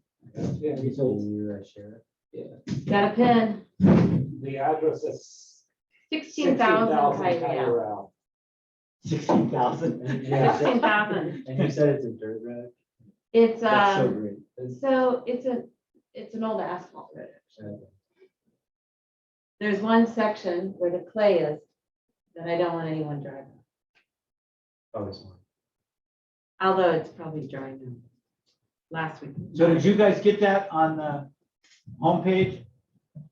I mean, on the people at home? Can Well, you send an something- email of the directions again? Yeah. 16,000 Tyrell. Tyrell. However, if you GPS it, it doesn't always get. you Yeah, to the that GPS spot. doesn't always work because you're out in the Because boonies it's there. not technically, because there's no structure on the property. Yeah. It won't identify yeah, it in okay. your, So it's 6 miles, pretty much exactly from Refugio Beach turnoff, 6.1. 6.1, and that's on the right. And I'll have my truck parked and there's a couple of brick. Oh, There's two gates. One gate has 2 brick pillars Yeah, with. the first broken one has glass. 2 brick pillars whatever. and my truck will be there, so that's how you can tell. On the right, if you've got to Mariposa Reina, which is, not too far from Gaviota, you've gone too far, you gotta turn around and look for my truck. But there's no structure, so I don't know. But the thing with Gaviota is it's, they have a large workbook that you have to look at in order to do really anything. Hey, John, If it's Yeah. how did we get the? Trail or something, anything.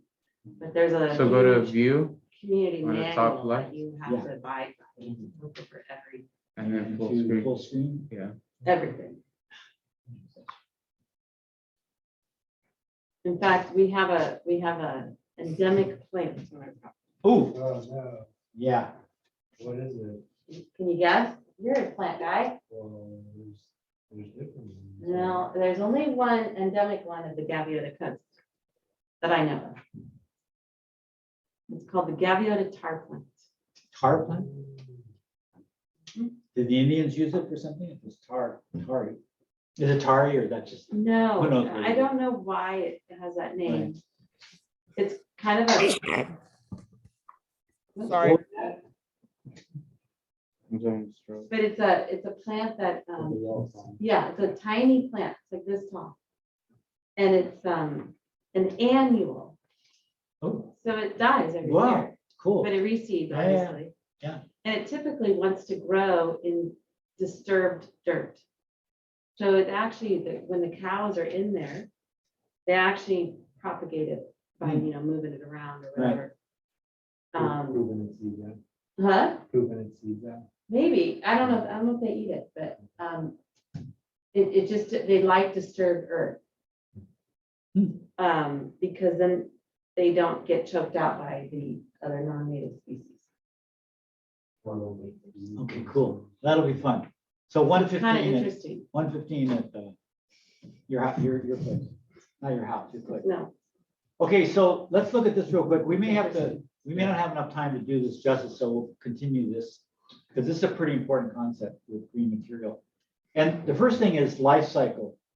So a life cycle means when something's manufactured, then used, and then dumped. So every product goes through that. And there's extensions of that, like there can be something before manufacturing. If you extract minerals from the ground for the manufacturing process, and you add extraction to that also.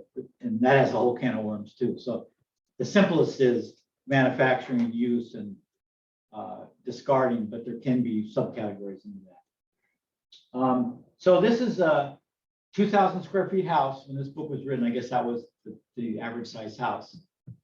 You can tell how old that is because it went up from there and then it's coming back down now. 2,000 feet. Look at this, 1,300 tons of concrete.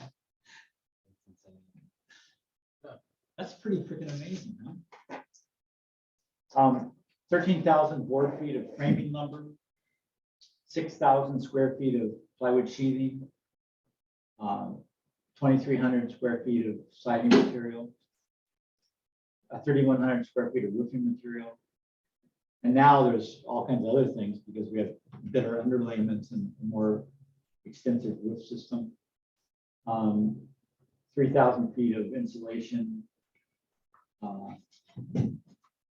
6,000 feet of drywall. It's pretty spectacular. Huh? The house takes up a lot of not only material, but the labor to put that material in and also the energy to put that material in because contractors, carpenters use energy and then the embedded energy in the product itself. So we're talking big material energy users with homes. And it's not bad because we need those, but concrete, made up of sand, Portland cement, stone, and water. As most of you know, we've mixed it. You get your bags of Portland cement and you add stones and aggregates to it. So that's not totally true. It depends on where they get the sand. That's become a problem now too. So that'll downgrade the space of it because we're running out of sand. Apparently they need beach sand, which I guess it's got salt in it for the process. They can't use river sand, freshwater sand. So it would be easy if they could because rivers are easier to get to and they don't always destroy it. But to get sand from the beach, you're taking it from the beach and a lot So of, wait, if the ocean sand, wouldn't it have salt in it? Which could- yeah, but apparently that's what they use. That's what they need. I don't They know. do use beach Yeah. sand. Ah. So what they've been doing is we produce more and more concrete because we have more and more people and more development. And so they go to beaches and they can't find remote beaches. So the beaches, guess what beaches are the ones that have access all the way out to the beach? The recreational beaches. So they're starting to raid those and really pissing people that are either invested in recreation or users. So that's becoming a problem worldwide. So, so that's no longer good. That's borderline good. And I don't know, no, that's not right because Don't they use washed plaster sand? use what? Washed plaster sand, don't they wash it? Are you sure it's beach sand that they use? I Yeah, think yeah, sand, the no, salt would corrode the. No, Steel. no, but I've heard it's beach sand. So Huh. yeah. I don't think it's the salt, actually. I think it's the shape of the sand. Oh, they went The way it's rough, rolled around in the or- ocean, it's crushed to a different shape, Right. and that shape's better than the The river refined, shape. yeah. Yeah, now that I recall. But where does concrete come from? Well, do they talk about Portland cement being made? No. I want to say Portland cement. Oh, yeah, okay. The production of the Portland cement requires an immense amount of energy. And I just didn't have it together to show you. Plus, there's not enough time to show you everything. But if you go on the internet, if you're interested in this and look at manufacturing concrete, has great, drawings and pictures of the process. It's very complicated. It's interesting. It's very complicated and uses a lot of heat, tremendous amount of heat, and it creates a lot of greenhouse gas. And some industries, they call scrub it when you take the toxins out of the air that goes up, but usually they don't work. I mean, after a while, they have to be maintained, and that's where companies usually go bad, is they don't want to put the money into enough maintenance to keep scrubbers working. And there's not enough EPA people and inspectors to inspect all the manufacturing places in the world to make sure their scrubbers work. So it's a dilemma, it's abused a lot. But you'll see all that stuff. It's pretty interesting how the Portland cement is made. So it's bad. They call it bad. They're working on improving it. You could sequester the gases like they do in other industries. The world, what somebody give a statistic on how many homes or how much concrete the world used or how many homes? recently, didn't we hear? Maybe Carol was saying something about that. Oh, yeah, she did say something. Yeah, there's a tremendous amount, like, you know, and I think she just said it's the most used most used material. material. Yeah, Building. 30 billion tons of concrete. each year, Wow. 30 billion. Yeah, 30 billion. Yeah. So, I mean, how many, you know, that's maybe fine now, but how long is that gonna last, right?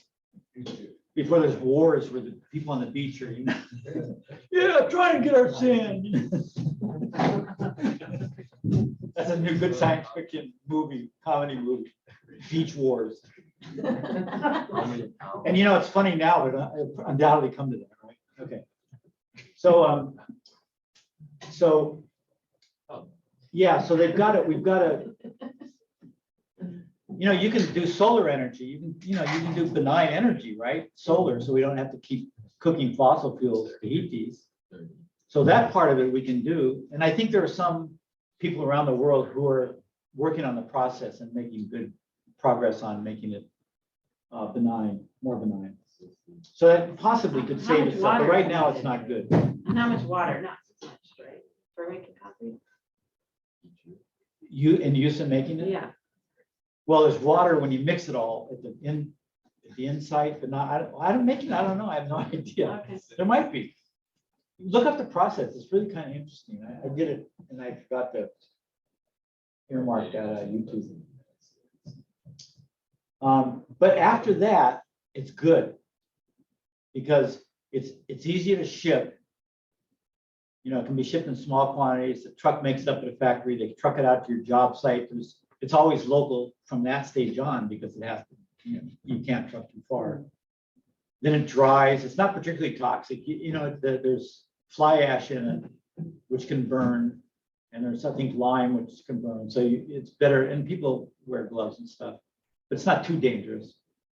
And then once it dries up, it's totally benign. There's no outgassing. There's no, you can touch it. So it's good. So from that point, it's really great. You know, I think because we're going to run out of it, we need to start thinking about alternate foundations. I don't know. Is there any hope for this? I think I like the gravel bed. Everybody laughs when I bring it up, but you know, the fact that it's still allowed in many states and around the world. You know, I think we shouldn't rule anything out. Yeah. Do you think any of this matters? You know, I get the class matters Yes. and like what you're teaching matters, but like, does anybody really care about like the earth? Yeah, And like, maybe not very many, but yeah, some do. I do. And you know, I don't believe that there's an afterlife. So I'm not even, my future ends in 5 or 10 years. And I won't be around. So you'd think I could say, just who cares, right? But I do. I care for you guys and my grandkids and my nieces and nephews. They're still going to carry on. And so I don't want the world to be full of war and be toxic for them. You know? And I just have a feeling for humans. I mean, humans can be really great people. People in this room are really great. 100%. You know what I mean? There's a lot of assholes out there too. There's no two ways about it. And we'd like to change their ways of doing things, but yeah, I mean, a few people care. A lot of people don't. You're right, you know. And so it's actually the job of the people that care to convince the others that it's worthwhile to care. But you know, I mean, if we had more time, you know, there's always too less time. But sometimes I ask the class, who in here cares about the future of the world after you're gone? Does anybody? Raise your hand if you do.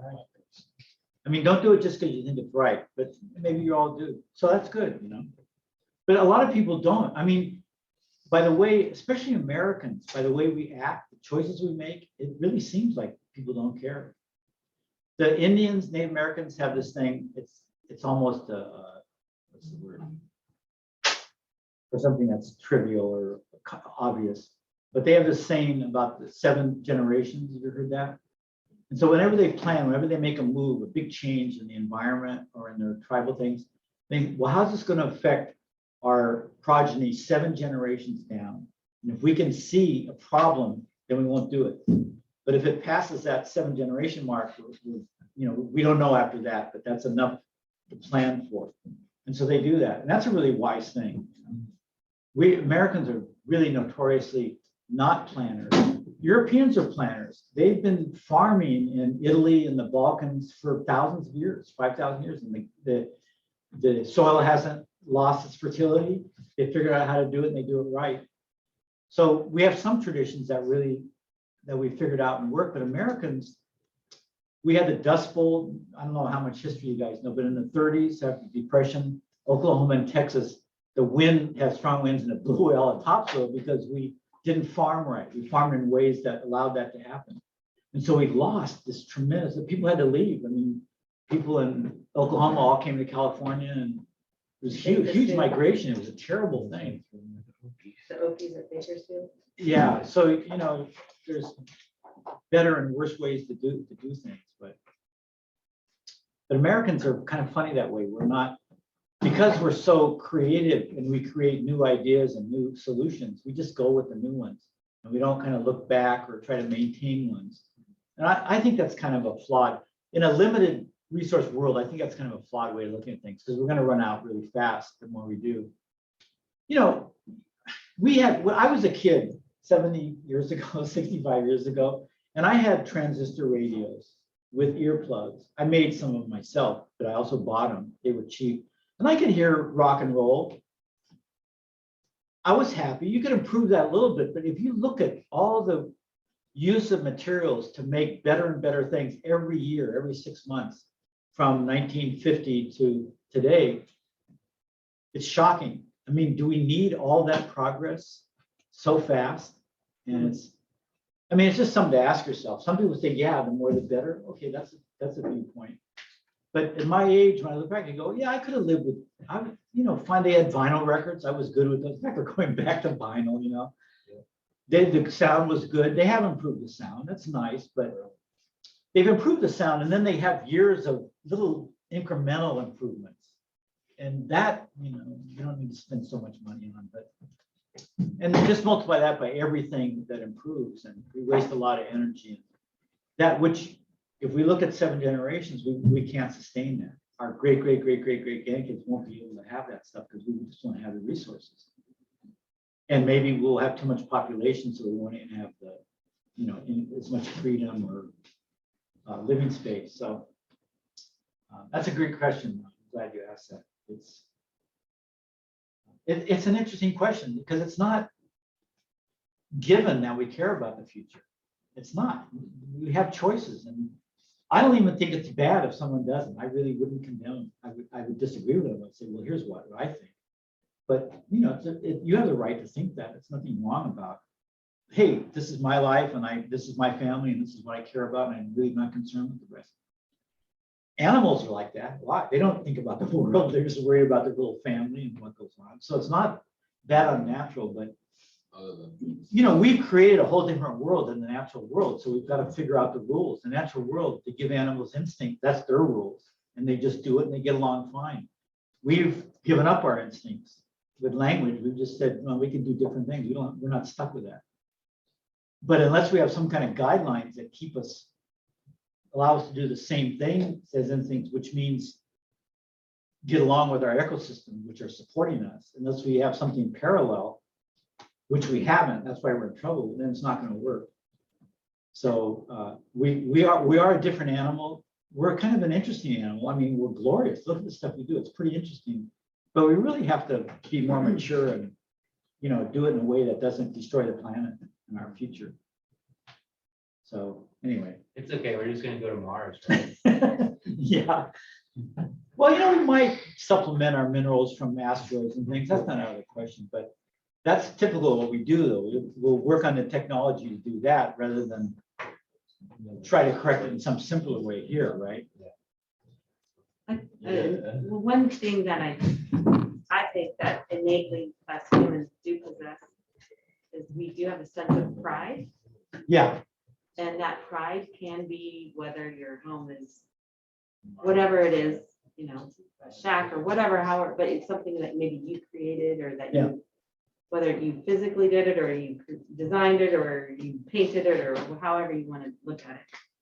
But the sense of pride, and then maybe perhaps the pride that you have bettered your community or your neighborhood or your. So you're saying that's a value that I think we that's have. a value that humans innately Yeah. have. Yeah.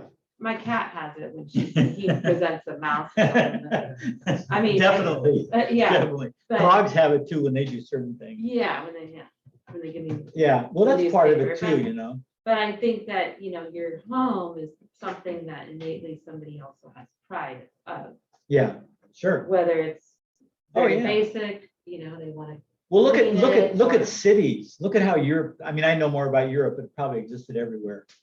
But look at how proud they are of their cities, and the public squares and, their farms and stuff. I mean, I've been to France a bit.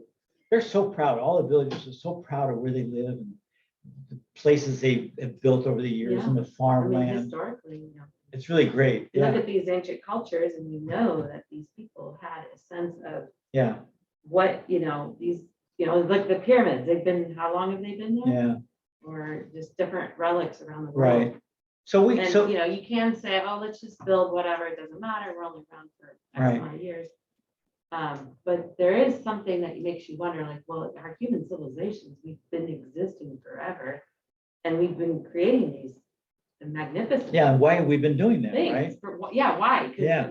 why would these Well, people I need think them you're right. We for should, thousands of years, these Right. pyramids or these You know, giant it's funny churches? because- I mean, some of these churches in Europe have been there over I know. 1,000 years.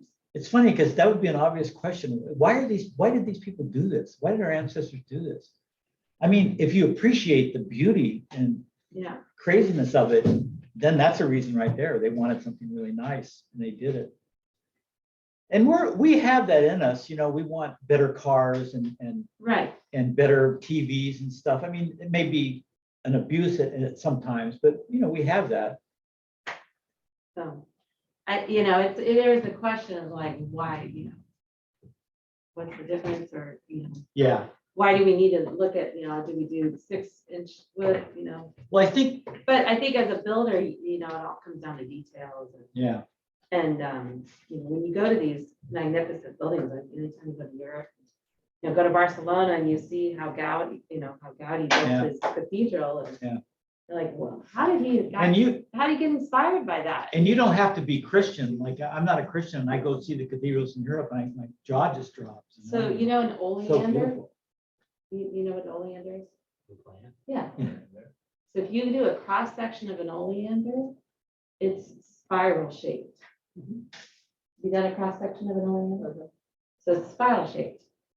And that's what inspired Gaudi Oh, with his really? cathedral in Barcelona. His columns are all spiral. It's based on an oleander. Hmm. So there's a sense of, creativity and human nature. And how do you make something that can maybe build on that Yeah, and be emblematic of where our surroundings are, but also to bend it and make it into something different. Always trying to mimic nature at the end. Right. So I was kind of like, Creative. I was kind of blown away. Like this guy was very out there in his time, Gaudi was. But yet he took the simple thing that was all over the area, the oleander branch. yeah. I'm like, wow, that's pretty amazing that this guy was that forward thinking to look at what was the surroundings to build on.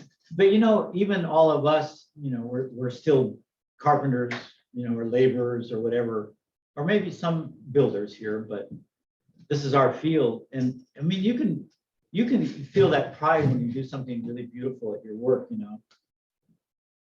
every house has, even the worst designed house has really nice features somewhere in it.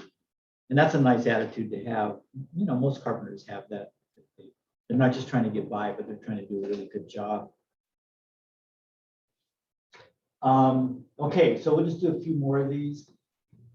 It says nearly all, this is an interesting statistic here because it kind of goes against what we said, but nearly all, 90% of the homes built in the United States are framed of wood.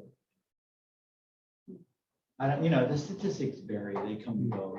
So. The thing about statistics is you should just get a relative view of something, not worry about exact details, because they change by the survey and they change by the times. But you can still get relative things, and think along those lines. So wood, we've already talked about wood because that was that whole other handout. So glass is an interesting thing. Glass comes from sand. So it's good. I mean, it's funny, sand, they say it's infinite, but then we're already talking about concrete not being able to find enough sand. So even sand's not totally infinite. That's the thing. I used to think some things were like silica was really good and, they have silicon chips, so it's sand, but it's still a resource that even if there's the quantity, you still have to get to it, right? That's a whole nother side. You have to go over property and that may not be open. And so these things are never as simple as they seem. Byproducts requires heat and molten tin. Did you know that glass required tin? Which requires energy and produces some greenhouse gas emissions. So you're rating it fair. Then with the insulation is good and the durability is good. So there's a lot good about glass and possibly they could, tin's gonna run out because we use, that says tin, doesn't it? Molten tin. Right there. Yeah. I've got a line on it, it's hard to read. We have to be careful with that. Sometimes they can find substitutes for these metals and make glass out of some other common metal. Glass is so great though, isn't it? To keep the elements out in a home, make it safe and secure, and yet let sunlight in and be able to see around. Good It's on a my great, car. yeah, or in cars, it's a great product. So then we have steel. This guy, like I said, I may show a thing, I don't know, this guy who does the cradle to cradle, William Donahoe. Donahoe, is that his name? McDonough. And I was looking at a film and he likes steel because it's so recyclable. It's one of the most recyclable things. And he thinks if we make more standard size beams and build around those standards, that then we can manufacture and we can reuse them because they're the right dimension and size. That'll really even make things more sustainable. Those are good ideas.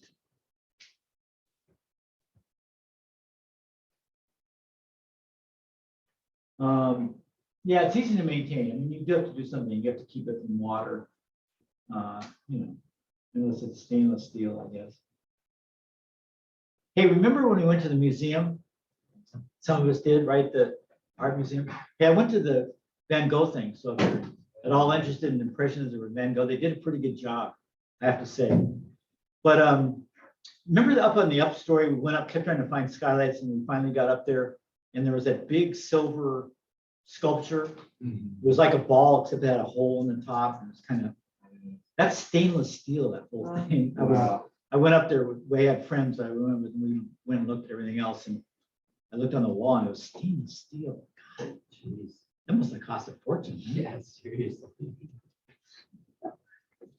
I didn't like it that well either, but when I heard it was stainless steel. Everyone's a critic.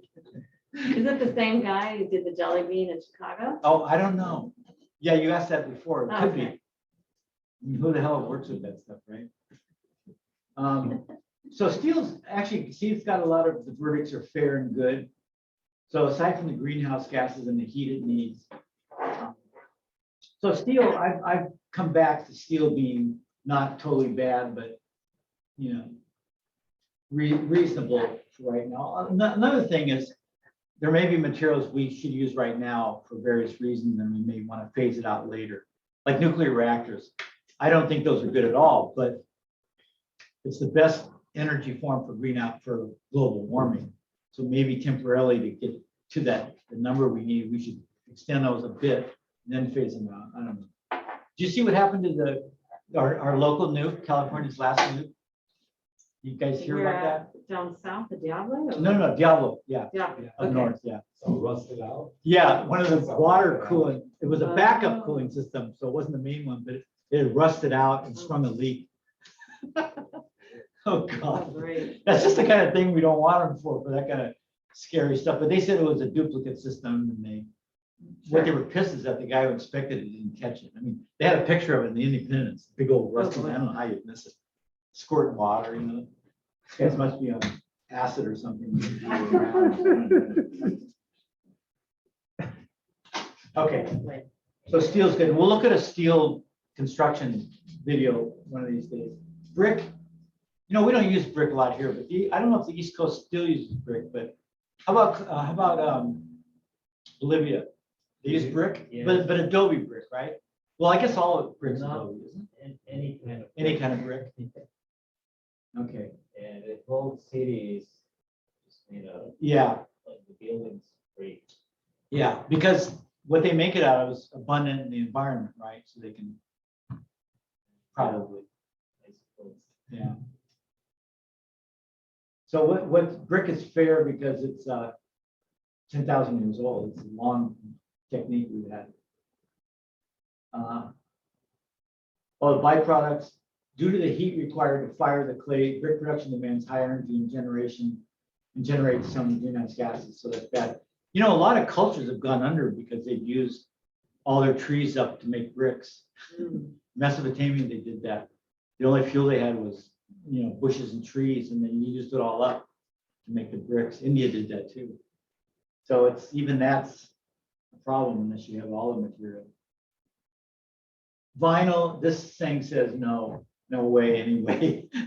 It's oil, it's toxic, and you can't get rid of it. So yeah, we're not even gonna go over that. It's just a negative. So PVC, approximately 75% of all PVC manufacturers use it in construction materials, which is usually piping, right? Drain pipe. There might be other things, but, and that's, they're trying to get away from that because they don't allow it in water, the fresh water, Potable? no, the water coming in, not the drain, but the water. But what about the PEX? What are those made? Polyethylene, which is not toxic. Oh, okay. So PVCs, I don't know what it is, polyvinyl chloride. So that's really, it sloughs off, every pipe sloughs off when the Right. water goes through, it sloughs off stuff, so you gotta make sure. Copper's not bad because we use copper, it won't hurt us. But this PVC is sloughs off those toxins. As far as we know, they've been testing it for years, they're pretty negative about it.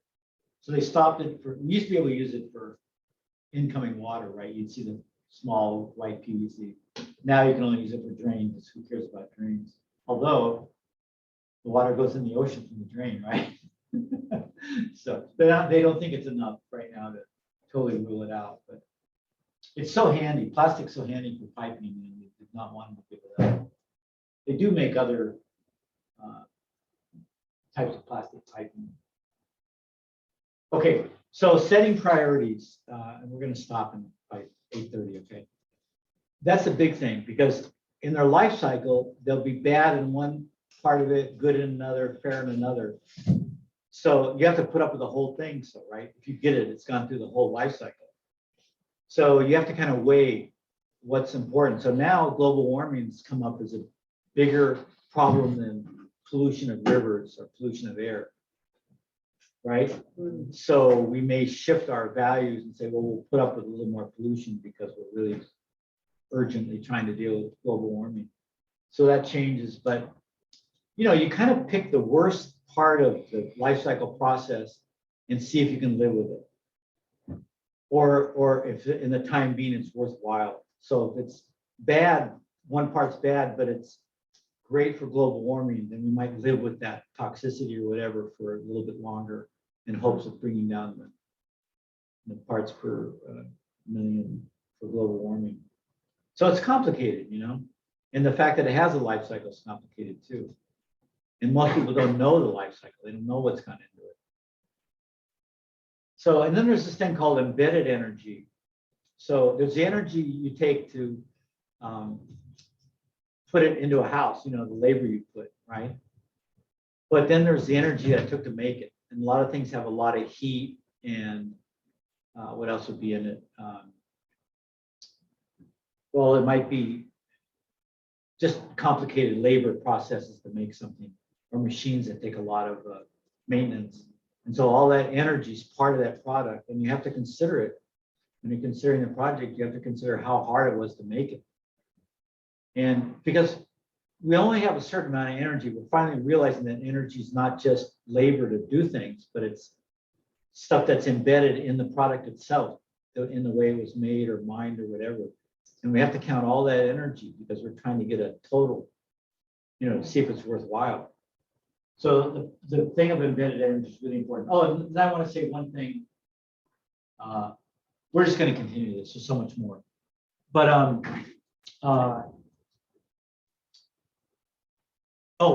McDonough, this guy that wrote this book I've been talking about, he says what we want to do now is eliminate the concept of waste altogether. So we don't want to have anything waste. Nature has no waste. The natural world, it's a pretty big thing. And we're supposedly part of that and supposed to be going along with it. We don't. But nature doesn't waste anything. There's nothing that's not used. I mean, bacteria can eat radioactive material for their sustenance. I mean, it's insane how far it goes, right? In fact, we use that, right, for bio-maintenance. We throw a bunch of bacteria into various spills and things, and they get rid of it. It's insane. But anyway, so he says that's the concept, the one concept that we need to think. So he calls recycling is not just recycling. There's two kinds. There's upgraded and downgraded. Downgraded is what we do now. The products that we recycle something, the next product is a lower level of energy or usefulness or meaning until finally it's just waste. What we call waste has no meaning, we get rid of it. He says that's not good because it's not natural. We're creating waste.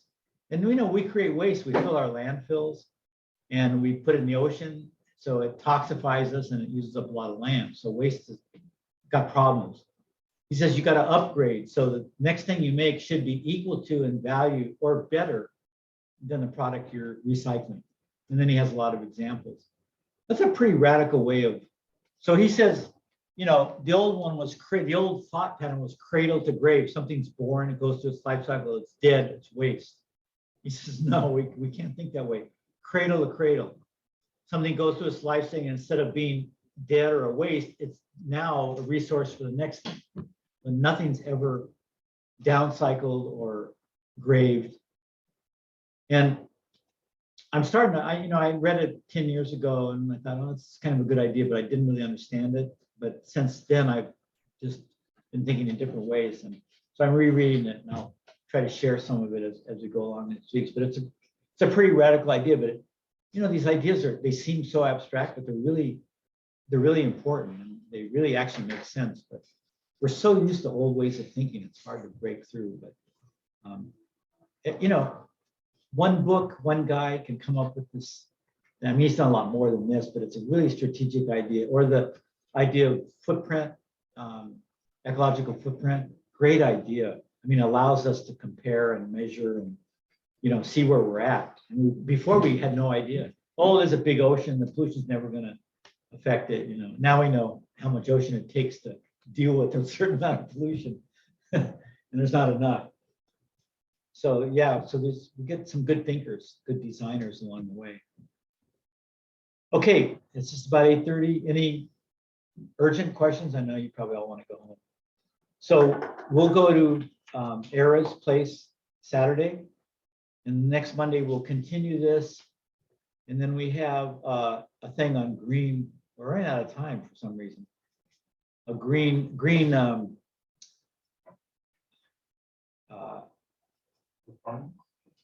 what? Yeah, green building, yeah, institutions and programs and stuff. Yeah, thanks. Yeah, because that'll be good if some of you are interested in this. We'll cover LEED and we'll cover the local built green and just a lot of things. It's worth understanding this. HERS is worth understanding because it's being integrated into the building code now. So if you're just doing a regular building code, you've got to understand the process of HERS rating in that because it's part of the system now. So it's not optional anymore. You don't have to be a HERS rater. Although some of this might attract some of you. A lot of you are varied. You have a lot of skills, not just construction. I find most of my students are pretty multi-skilled. And so you may want to combine construction with something else. And this is not on the ground construction. It's kind of, what's the word? Inspecting and designing. So you still have to know a lot of construction, but you're more in the theoretical phase. And so that may appeal to a lot of you. They use a lot of computer work because all that stuff's put in programs. So I always get some people that are very computer oriented and they go, yeah, okay, that sounds great, combining those two. And the one thing, I mean, I was a carpenter. I mean, I was a teacher too, but I just stuck with basic carpentry most of my life because I love building homes. And that's a great thing to do too. I wouldn't want anybody to think that's not enough. It's totally enough and great. But some people have multiple interests and they also say, oh, if I build, I won't be able to fool around with computers, and I really love that side of things. So there's every career and profession is much more complicated than our common notions of it. Medicine, there's so many things to do besides being a doctor. People go, ooh, I don't want to do surgery and cut open people. Yeah, I don't either. But there's a million jobs that are really interesting. DNA, testing for toxins, working for I mean, it's just huge. And we don't learn about that. And so we just say no to so many things that might really interest us, you know. So with building, I try to give you some parallel directions. Let's go home. See you Saturday and see you guys Monday on the internet. Thanks, Patrick. Yeah, Thanks, Patrick. yeah, okay. The voice was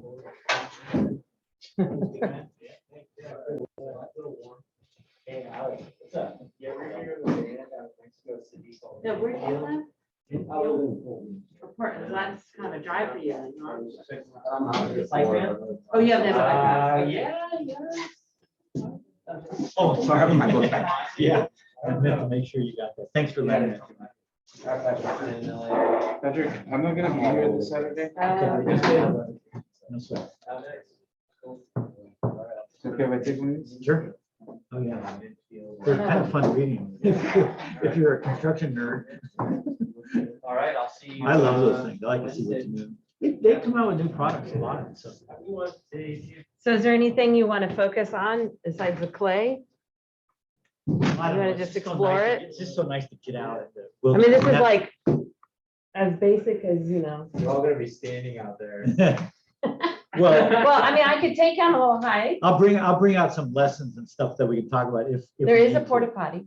Okay. Oh, great. That's good to know.